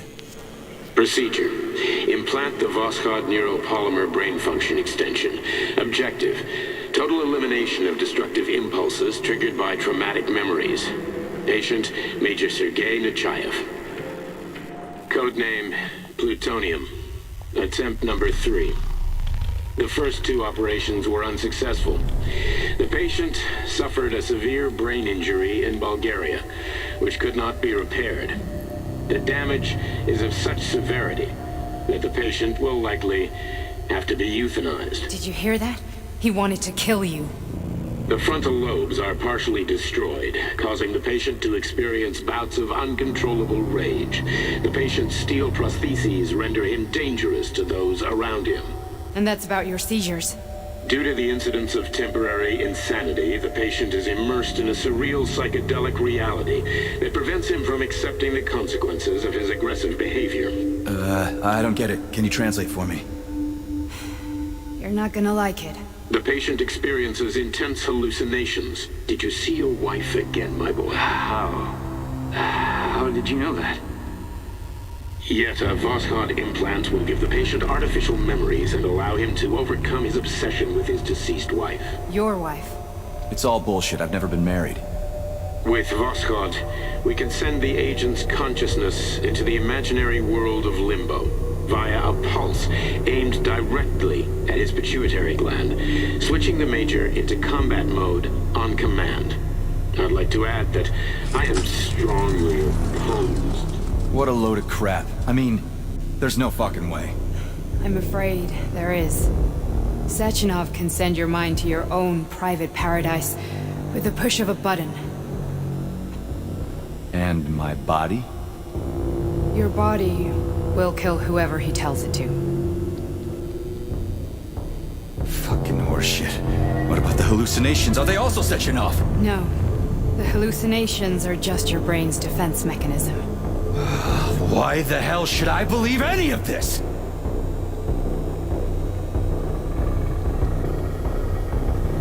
The boss would never do this to me. Yeah, right.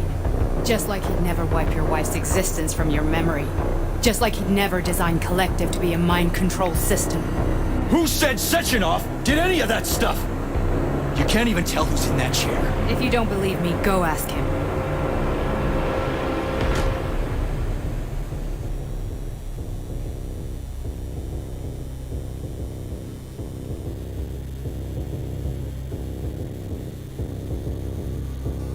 What's the plan, Major?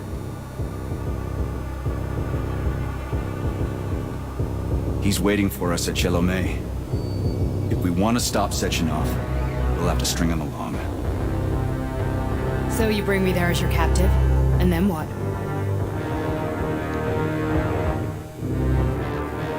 And then we play it by ear.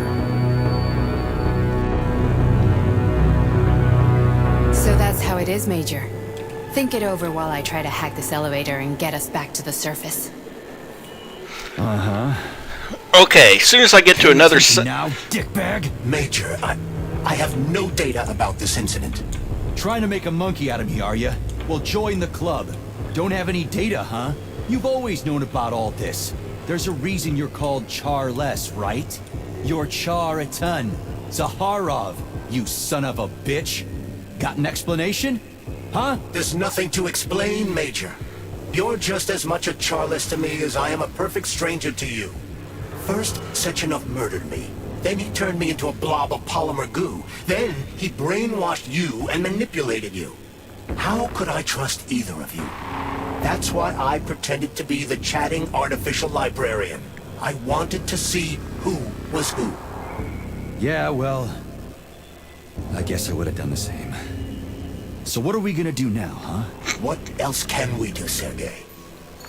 You and I are friends now, and we know the truth. We need to get to Sechenov, rectify this injustice, and get revenge for what he's done to us. I guess you're right, Chariton. Justice does need to be done. You're a good man, Comrade Major. I hate to say this, but you're the first functional example of an ordinary link in the Kollektiv network. On Monday, everyone who has undergone polymerization will become just as malleable as you. Shit, I can't let that happen. Listen, the fucking gadget, the thought device. You can just take it off. Unfortunately, that won't help anyone. It just makes things worse. How come? Because all your thoughts are useless. A polymerized person's signal will be transmitted to robots and other equipment via their thought controller. But it is not what makes them a part of Kollektiv. The thought device can be removed, but this merely prevents the wearer from being able to make calls and give orders to machines. So how is Sechenov going to keep everybody under control? It's the neuropolymer injection that makes people part of Kollektiv. It embeds itself in the brain and connects it to the neural network once and for all. The effect of this injection cannot be undone. Everyone who gets an injection will be part of Kollektiv forever. But was I really married? What was my wife's name? Ekaterina. And you aren't going to like what I'm about to tell you, Comrade Major. I've heard that before, but I doubt anything could surprise me now. You and your wife served with the Argentum unit. Ekaterina, or Katya as you called her, was a highly qualified agent. As a child, she studied ballet and made significant achievements in both dance and martial arts. Ballet and martial arts? Are you trying to tell me the boss is metal twins? No way. This is total BS. The boss would never do something like that. Just look at me, Comrade Major. After I died, my consciousness was transplanted into this glove. After your wife died, her consciousness could not be saved. But Sechenov uploaded an imprint of her professional skills into his bodyguard's matrices. This is... holy shit. Fuck me, this can't be it. We've got a ride, Major. We can get out of here. Okay. And it just saved the game. I saw the save game appear. So, that's where I'm going to end it for tonight. We're 10 minutes past the 4-hour mark. I guess in the next stream we're probably going to confront Sechenov. So, that's going to end it here for tonight. Again, a reminder to anyone who's new who wants to support me, don't forget to like and subscribe. And have a great rest of your day. See you next time.